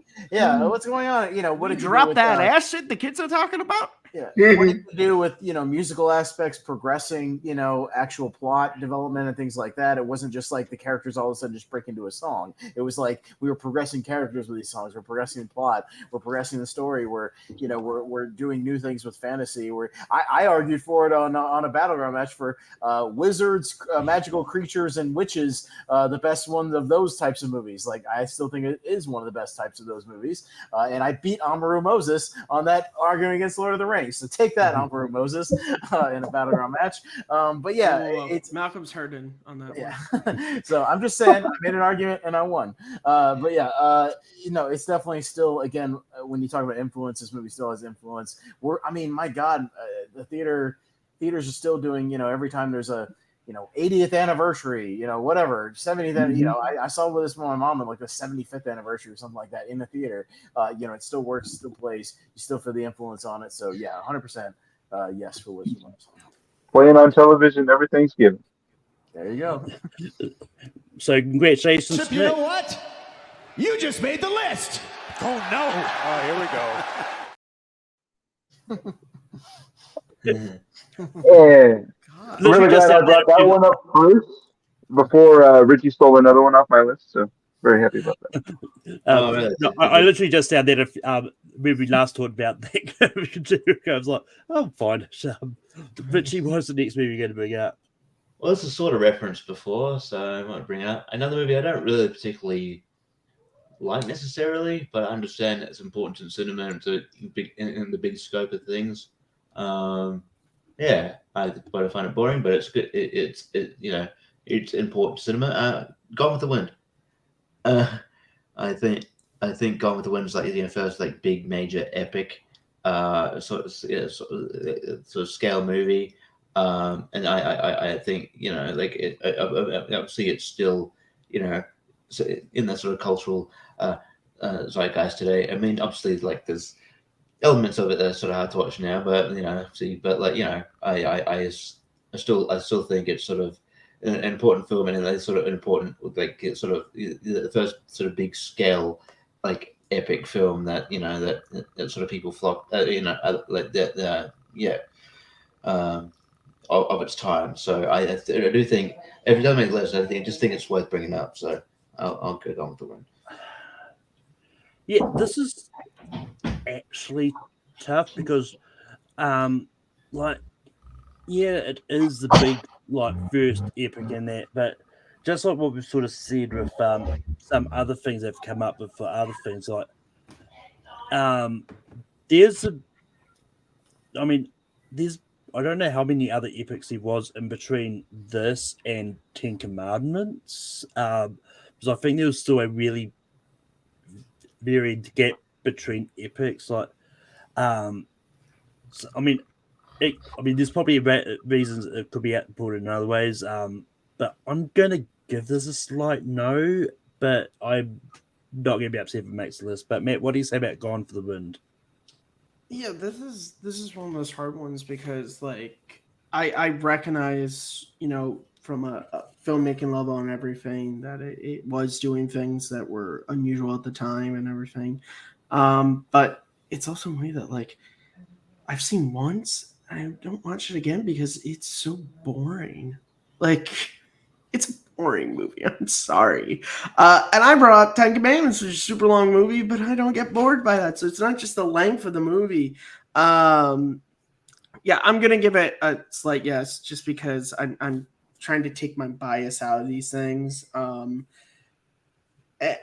It's funny that a movie that I don't like, whenever someone asks about it, my best review is a quote from the movie, which is, "Frankly, my dear, I don't give a damn." But I'll give a slight yes on this panel. But Austin, what do you say about Gone with the Wind? It's on my list, so I'll say yes. Yeah, the first big time long epic. It again pushed cinema into a new direction as far as what you could do with that. A movie that had an intermission because it was so long. The first thing that felt like a true big event at the cinema that you had to kind of dedicate a whole afternoon to, for better or for worse, whether you like those types of movies or not. I like Gone with the Wind. I watched it fairly recently. I still think it's a good movie. And yeah, the sheer size and scope of that filmmaking in that movie was truly unlike anything we had ever seen before, and really didn't see for a long time after that. So yeah, I'll say yes for Gone with the Wind. And Nick, what would you say about Gone with the Wind? Movie that I have not seen, but I definitely know it's bigger influence. It would have gotten a slight no from me, but I won't argue if it's on the list. So yeah. I mean, it is, but yeah. Yeah. It moves on to me. Are we on the last one? Yeah. This is the last one. Yikes! There we go. Here we go. There's about two ways I want to go with this. Boss Baby or Boss Baby Family Business. Either one works. So I'm gonna bring up this one because but this is one I don't know if the influence is still felt today, but The Matrix is definitely the one like influential because it did bring in the whole bullet time sequence that was referenced a lot of times. Like pretty much as soon as like movie came out, like other movies were doing it. Like you'd scary movies, you'd Charlie's Angels, and a lot of other movies did the whole bullet time sequence and all that. I don't know if they still utilize the whole bullet time sequence now. But I just think I'd try my luck with The Matrix, see what happens. Because I know that someone on this channel is not a big fan of the movie, but what do you say about The Matrix? I've said before, I'll say it again. It did not invent bullet time. Movies were doing bullet time before them. One of them came out the year before, which was Lost in Space. You can hate the movie, but it did before. I don't think it really influenced cinema. I think a lot of the ideas and things that it ponders were already it talked about in movies before then. And you bring up stuff like Scary Movie, that was just it was directly parroting Matrix, which I guess you could make an argument, but I don't know. Maybe this one I'm letting a little bit of my bias in it, but it's the last spot. I've been really nice throughout this whole thing with not letting my bias. This is one I'm not losing on. No. Austin, what do you say about The Matrix? This is an interesting one because it's in kind of honorable mention territory for me, but not necessarily on my main list. Because, well, I do think it spawned a whole bunch of knockoffs. I think it kind of changed some filmmaking techniques. Like Matt said, it wasn't like the first one to do that kind of stuff. Necessarily, technically, it did pioneer some new stuff. It's a very good film. It's a milestone in action filmmaking, I would say, for sure. But as far as greater cinema, probably a slight no. Nick, what do you say about The Matrix? Definitely peak in terms of like what it was able to do technically and how it was one of the first movies to like really be sold hard into the DVD format. And it's the movie that I would say really popularized the kung fu movie genre in the West. So I'm going to say yes. It's on my list. So yes to The Matrix. Richie, what do you say about the Matrix? Does it come down to me? Yeah. Yeah. You fucker. Anyway, yeah. Look. I love The Matrix. One of my favorite movies. And it did. They did you do some techniques from it. But yeah, like I think there were things that that there were obviously a lot of things that inspired the Matrix. Like that were you know that inspired the Matrix. So I kind of have to give more credit to the things that inspired the Matrix as opposed to the Matrix. I think there's just a blend. I think there's just an amalgamation of stuff that that kind of went into making the Matrix. So because it's the last spot, if you brought it up in the middle, I might be more lenient. But I'm gonna go no. That Matrix doesn't make the list. Matt, what is the next movie you're going to bring up here? Yeah, this is just hard now that we're talking about it. So I'm gonna bring up a movie that I actually have to fully admit I have not seen, and yet I can still totally talk about how it's influenced cinema, and that's Psycho. I think Psycho for filming techniques, for sort of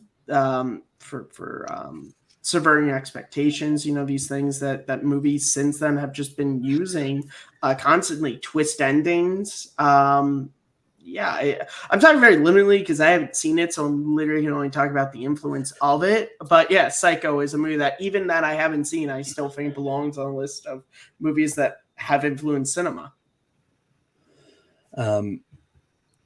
Austin, what do you say about Psycho?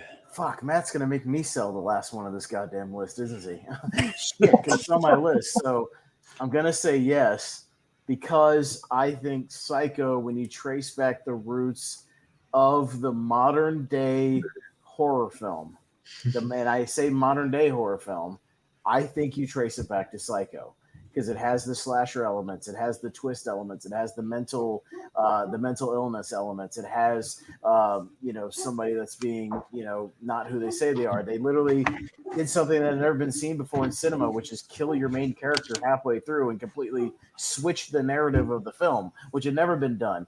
The trailer for this movie is literally Alfred Hitchcock just walking around the set of the film and talking about all this. He didn't allow people to come in case you missed the opening 10 minutes of the film. People were not allowed into the cinema. It changed a lot of ways that movies were marketed, a lot of ways that movies were seen, a lot of the ways that theaters handled movies. And like I said, I think it's the true first example of the modern style horror. Yes, we'd had Universal monster films, we'd had sci-fi horror films, things like that. But I think if you're thinking of a broad context of a movie that changed cinema, the first modern day horror movie, I think you argue is Psycho. So for that, I'll say yes, and I'll sell it even more than Matt did. So yeah, I haven't seen it. It's hard to sell a movie you haven't seen. It. Well, I've seen it about a dozen times, so I'll sell it. Yes, yeah. But Nick, what do you say about Psycho? I also have seen it. It's a great movie. Was on my list. It did really kickstart the slasher genre. Was the first film to popularize the teaser that's used in a lot of films, not just horror films, but in films overall. And it's just really solid. So yeah, of course, Psycho. Yes, get on my list. Richie, what do you say about Psycho? Yeah, I'd say yes too. I came to it later. I saw it in the last couple of years. It's really good, and yeah, it obviously this influence you can feel not even just in the horror genre, just in the filmmaking of other like films. So yeah, and just the techniques and just how movies marketed, and I think if like a horror movie is going to be brought up at I guess I mean obviously Jaws is a horror movie as well, but like but if another horror movie is going to be brought up on a movie that changed cinema, I think this is definitely the one. So yeah, I'd say yes. Yeah, this would have been easy yes for me as well. Just for everything that also Matt said. it belongs on this list. Like, it definitely influenced cinema, and definitely great use of chocolate syrups. Yeah.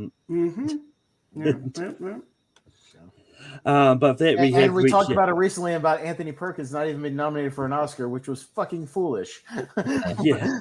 Like, come on, what are we talking about here?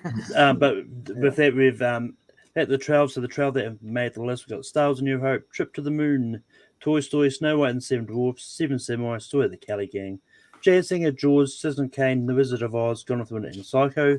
Austin, did you have any honorable mentions? Yeah, literally the next one I was going to bring up had it gotten to me, which is why it was tough because I wanted to mention it was 2001: A Space Odyssey for being the first big experimental film to give a middle finger to Hollywood and say, I don't give a fuck if you understand it or not. This is my movie, and I'm going to do something brand new. And the fact that how much that movie gets studied and still written about to this day is truly influential. The Godfather I would have considered just for its use of storytelling and kind of how it really ushered in 70s cinema in general. As far as a new way to tell stories. I could have made an argument for Bonnie and Clyde because it's the year of 1967 where it kind of kicked off again the late 60s, early 70s experimental films and new things that you've done. Metropolis, the silent film, I could make an argument for. Really kind of being the first big kind of special effects film. And maybe I would have also, if somebody brought it up, I might have said yes to The Dark Knight because it literally changed our nomination process for Best Picture. It showed really how mainstream a comic book film could be, and still the kind of the gold standard for damn near every movie that comes out, major blockbuster and comic book film that comes out. So I not necessarily, I might not have brought it up, but somebody had brought it up, I might have said yes to it. Nick, what did you on mentions did you have? I had a couple. Some of the ones that were not brought up, Spider-Man Into the Spider-Verse, because we're in the middle of like a big shift in animation cinema, and I think that movie kind of ushered that in, making things a little bit more stylized. Just saying. You're not the first person to bring up that complaints, but it is important. So, I would have also brought up Guardians of the Galaxy because it did change marketing in terms of that every big budget trailer now has to have a popular song backing it. Um, and things like the Avengers, of course, and I would have brought up the Dark Knight for bringing up for popularizing the IMAX experience and that sort of filmmaking. Beauty and the Beast because it did force the Academy to create an entirely new category for Best Animated Film. The Ring for being the things to popularize J horror and things like that. So yeah. So just to correct you on something, Beauty and the Beast was not why they created the animated film category. It was actually because of Chicken Run. Is it why they invented the whole category of animation? Because people were upset that Chicken Run wasn't nominated that year, so the year after they created the animated thing. Take that, Papa West. Let's be honest. They created it for Boss Baby. They knew it was coming. But Pretty, what are some it was nominated. Should have won. Insane. I don't know what won that year, but it's definitely not. That's been crazy. No, I had Iron Man just because it kicked off everything. What we're seeing. Today with cinematic universes. I know cinematic universes kind of existed, back in the, like the Monster Universe, but it's still, didn't, I think it's, we're still seeing the effects of the cinematic universe to like today, even even outside of Marvel, MCU, I think, and I think so that sort of kicked things off. I think it's been modern. I had like things like Mad Max. I think those practical effects, but practical stunts. But you could also point to like Raiders as well with that. Something like Black Christmas, Halloween. But yeah, again, you could probably with Psycho. That's probably the best slasher. But yeah, I just think that kind of just as the techniques they use in that is probably the best. Bit is worth mentioning as well. I'm trying to think about anything. Not really anything too much. I just just maybe because of the style. I wish it didn't really popularize anything, just the kind of what you could do in terms of like style. I don't know. I guess those are my the ones that I can think of at the time. But yeah, I'm sure if you came, ask me again, I could probably think of some more. But yeah, those are the ones that come to mind. Yeah, so just to touch on something that have already been said, like in the terms of Spider-Verse, I think it's still too new to know if that's going to be a long-running impact on cinema. Well, yes, there's a lot of movies since then that have done that. Like, I believe the new Teenage Mutant Ninja Turtles is going to be like that. Yeah. And Puss in Boots and all that. But I think it's still too new to know if it's going to keep that hold. I hope not.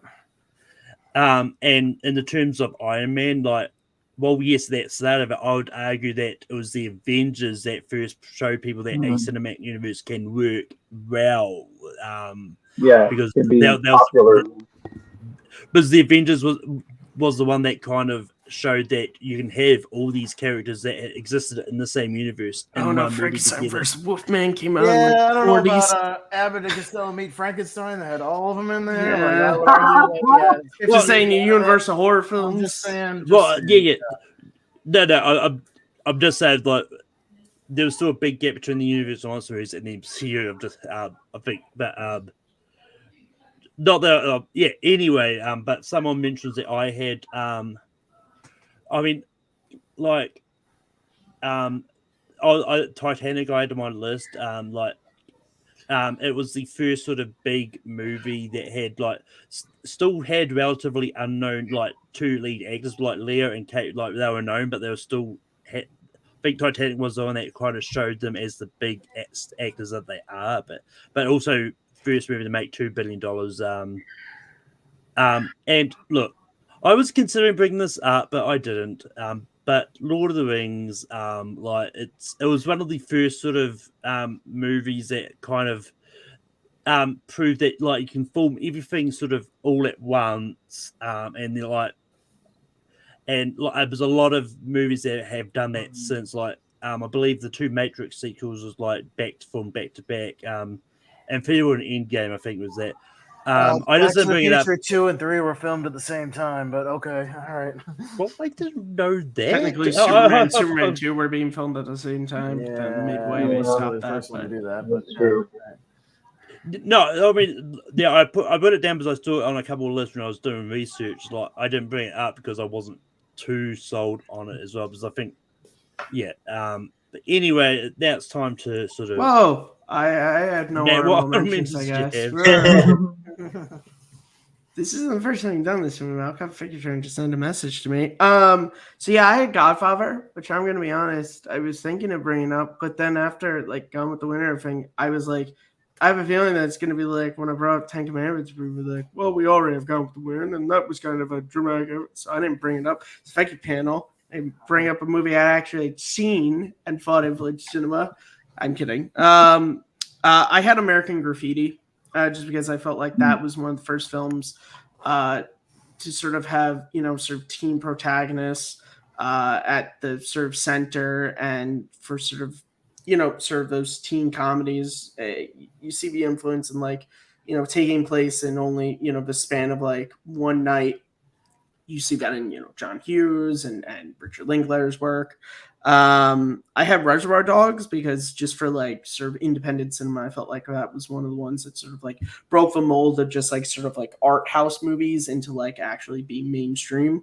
I had Superman the movie for sort of the modern comic book movies, but I had Frankenstein, the original 31, for sort of like horror sci-fi films.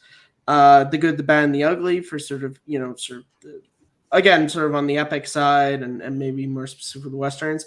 And at the Day the Earth Stood Still, once again for sort of, science fiction, Like sort of like fantasy story. No. Oh, yeah, of course. No, the original from the 50s. And He's actually, another talking one about this movie, damn it, not that stupid Keanu Reeves movie. And actually, one that just actually came to my mind now is I think Lucky Eye Picture Show that was one of the first big Fuck cult that movie. movies. Well, All right, Austin, tell us how you really feel. I wish that movie would die a fucking cancerous death.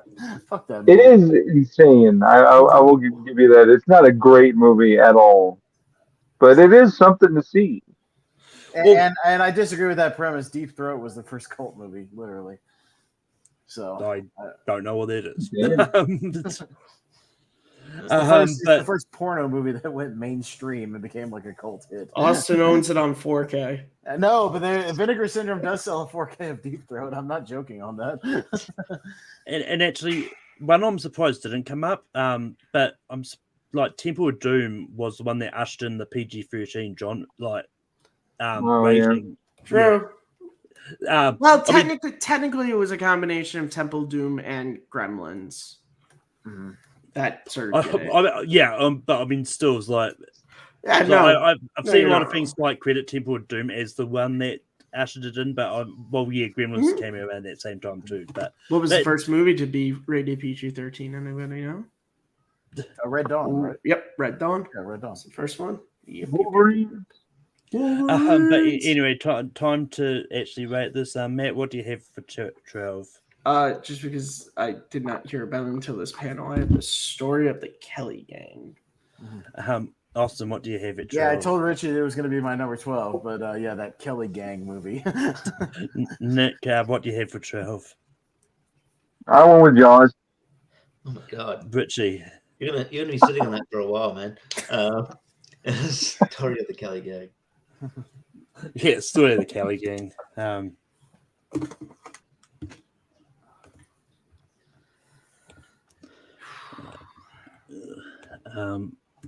Austin, what do you have for 11? Psycho. Nick? Jaws. All right. The Story. The Testora of the Kelly Gang. Story of the Kelly Gang. That movie influenced cinema so much, Malcolm wasn't even bothered to spell it. I'll fix it later. I'll fix it in post. No, he won't. He doesn't do post. Richie. A trip to the moon. I haven't written it down yet, but a trip to the moon. Matt. Psycho. Austin. I voted for Psycho, so it's up to Nick. Yeah. Yes. Nick has to pick between Psycho and a trip to the moon. Yeah. Yes. I'll go with Trip to the Moon. Yeah.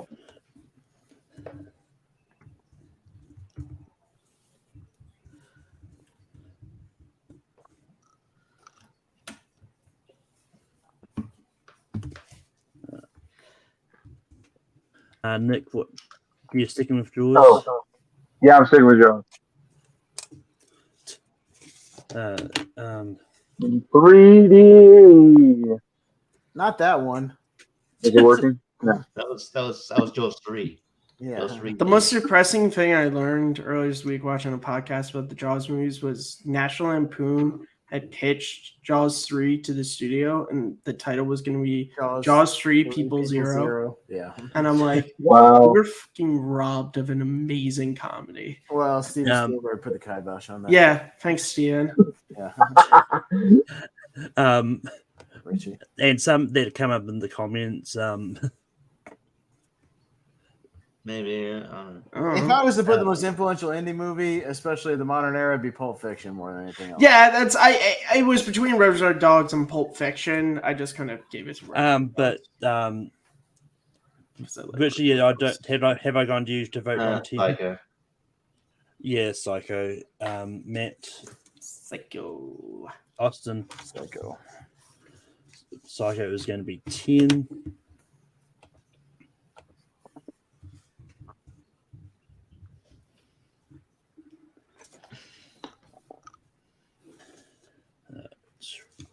I haven't written it down yet, but I'm going to go Gone with the Wind. Matt. Yeah, Gone with the Wind. That's also what I wrote down. Gone with the Wind. Nick. Yeah, I was gonna say Gone with the Wind. Richie. I'd put Jazz Singer. But Gone with the Wind will be 9. Matt, what do you have for 8? Whoa, all right. Jazz Singer. Give me a second to finish typing, my boy. Austin. Only because it's not the earliest animated movie on the list. Toy Story. Nick. Jaws. I'm back, baby. Jazz Singer. I also put Toy Story.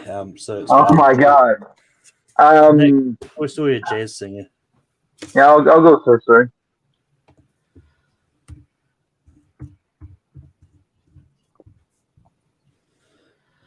So you said Toy Story, Nick? Yeah. Yeah, I said Toy Story. Yeah. Austin. I'm fine with Jazz Singer being number 7. Nick, sticking with Jaws. No, I choose it's a jazz singer. It was a folk singer. Richie. Jazz Singer. And I'm also going Jazz Singer. Matt. Jazz Singer. Jazz Singer is going to be 7.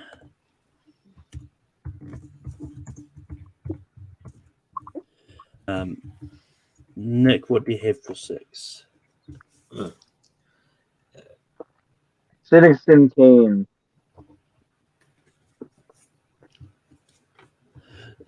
Citizen Kane, was it? Yeah, Citizen Kane. Sorry, I thought you said Station 17. I was like, that I thought you said that too. Are we not still pitching? Richie, what do you have for 6? Snow White.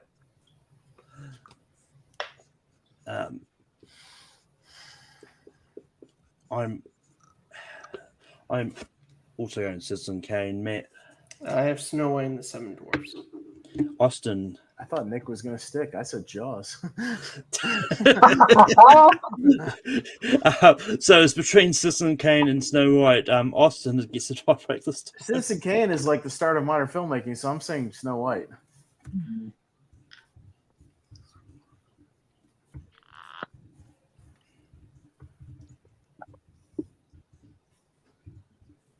This game needs to at least be top 5.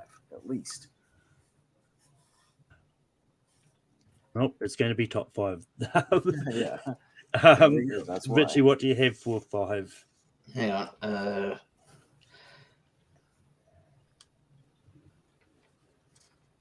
What do you have left? We've got Star Wars, Seven Samurai, Jaws, Citizen Kane, and The Wizard of Oz. Star Wars, Citizen Kane. Yeah, I'll put it. Yeah, I'll go Citizen Kane. I'm going to go Citizen Kane. Matt. Jaws. Austin. Jaws. Nick. Jaws.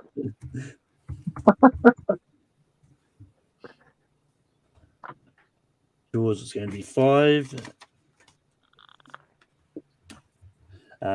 And I'm sticking with Citizen Kane. Matt. Citizen Kane. Austin. Wizard of Oz. Nick. Star Wars. Richie. Citizen Kane. Citizen Kane is going to be 4.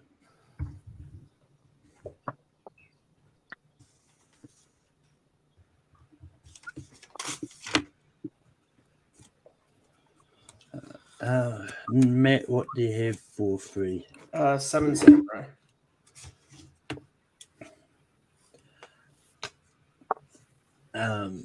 Wizard of Oz. Austin. Nick, Star Wars. Richie. Wizard of Oz. I also went Seven Samurai. So Nick, Seven Samurai or Wizard of Oz? Seven Samurai.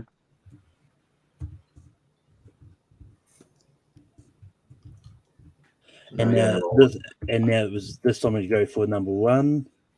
Which is what are the last two? Star Wars or Wizard of Oz. All right. No. So you're voting for number one, by the way. Yeah. So remember to change your boards.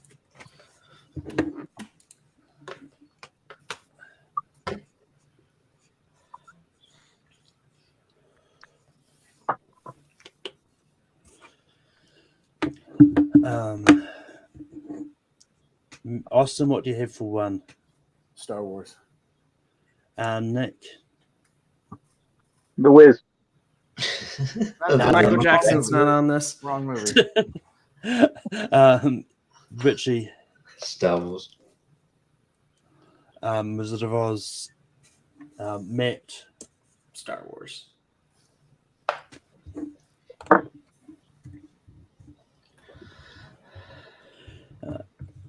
So I finished topping out these banners.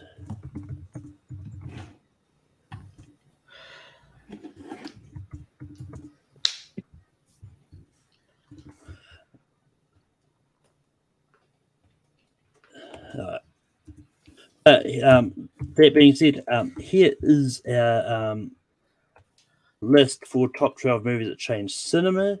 At 12, we got The Story of the Kelly Gang. At 11, we got A Trip to the Moon. At 10, we got Psycho. At 9, we got Gone with the Wind. At 8, we got Toy Story. At 7, we got The Jazz Singer. At 6, we got Snow White and the Seven Dwarfs. At 5, we got Jaws. At 4, we got Citizen Kane. At 3, we got Seven Samurai. At 12, we got The Wizard of Oz. And number 1 was Star Wars: A New Hope. I mean, people may dispute our actual rankings of these, but I mean, people can't dispute that they didn't really change some as they did, because it's one of those ones like, and I'm curious to see what people say in the comments when I put the poll up tomorrow. But with that being said, as I quickly double check the poll just to see if the tie has been voted, otherwise do my backup plan.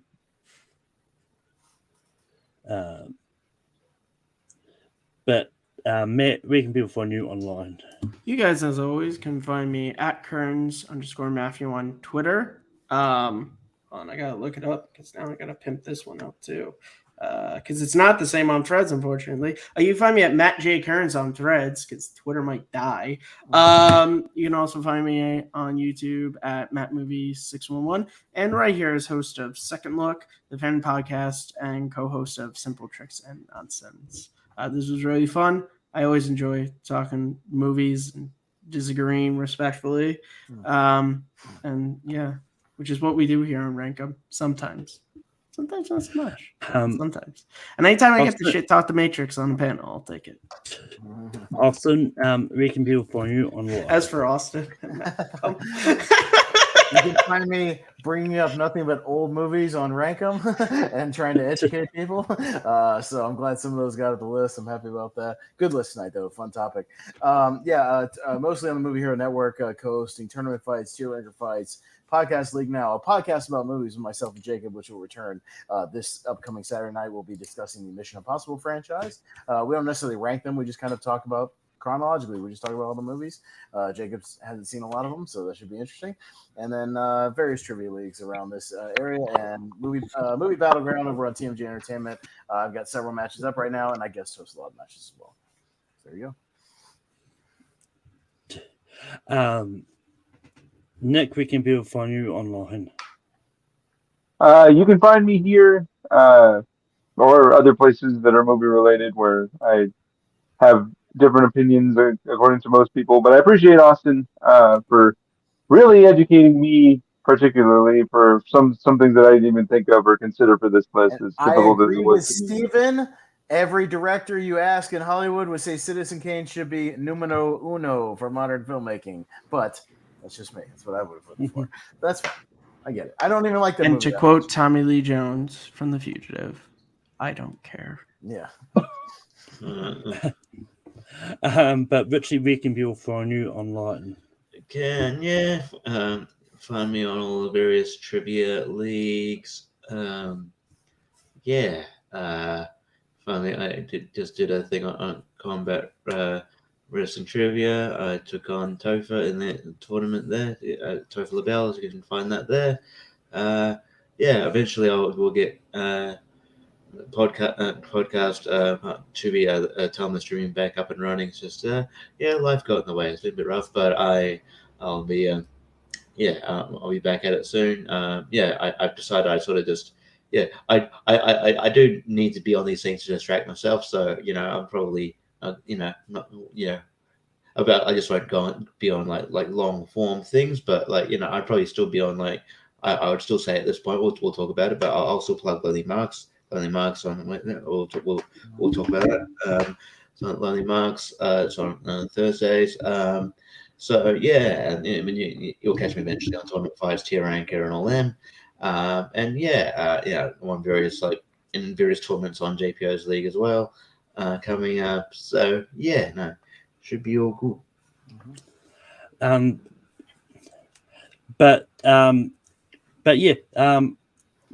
I host Rankin on Tape 3 Productions. Next week is going to be the 250th episode.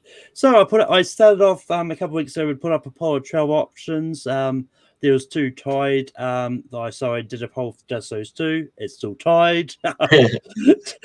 Richie jinxed it. So I'm going to bring up everyone's good old favorite reel. I put each option there about 4 times, just so it's not like a half spread thing and alternating. So I'm going to spin the wheel. Malcolm, you should have picked the one choice that had the least amount of points and put that in just once, just cause that'd be funny if it won. Look, I mean, it's one of those ones like for the 250 episode, I want a topic where I might be able to actually partake. I'm not really that big on NBA teams. I just put it in there because variety of options. But I vote for the Milwaukee Bucks because their logo looks cool. I don't know. Is Michael Jordan still playing basketball there? It's going to be either horror movie villains or animated movie sequels. Apparently, Chris Diaz has already said he's interested in both of them. No way, really? Really? He's interested in the show? Really? And it is going to be top 12 animated movie sequels. Okay. Let's go. So y'all can have fun with that. I'm out. I am not interested in that topic. I'll do it. I would, but I would. But I'm sure we'll get other people interested. I'm sure you get Jacob Barber as well. I'm sure Jacob Barber, Brian Nussbaum, they'll all be interested. Anybody else? Yeah, the usual suspects in the animated world. Yes. Speaking of So Boss Baby Fan Business is number 1. We all know. But you can also find. But you can also find. You can also find me hosting trivia over on Full Metal. This week's matchup, I believe we've got Adelaide Spence up against Chad Rebb. So that's going to be fun. And also this week you can find me on the Movie Hero Network because it's the letter series moving into the 2010. We've all finished a decade. And I'll be running that stream, so we'll be on time. It's a big deal for the Movie Hero Network, Matt. I know. When it Been on happens. your programs a couple of times. Yes. Never at 9 o'clock. And I'm running the back, and I'm not going to let people talk too long either. That's right. Me too. But that being said, that is the end of Rankin for today. But until next week, have fun and enjoy movies. Go out on another video.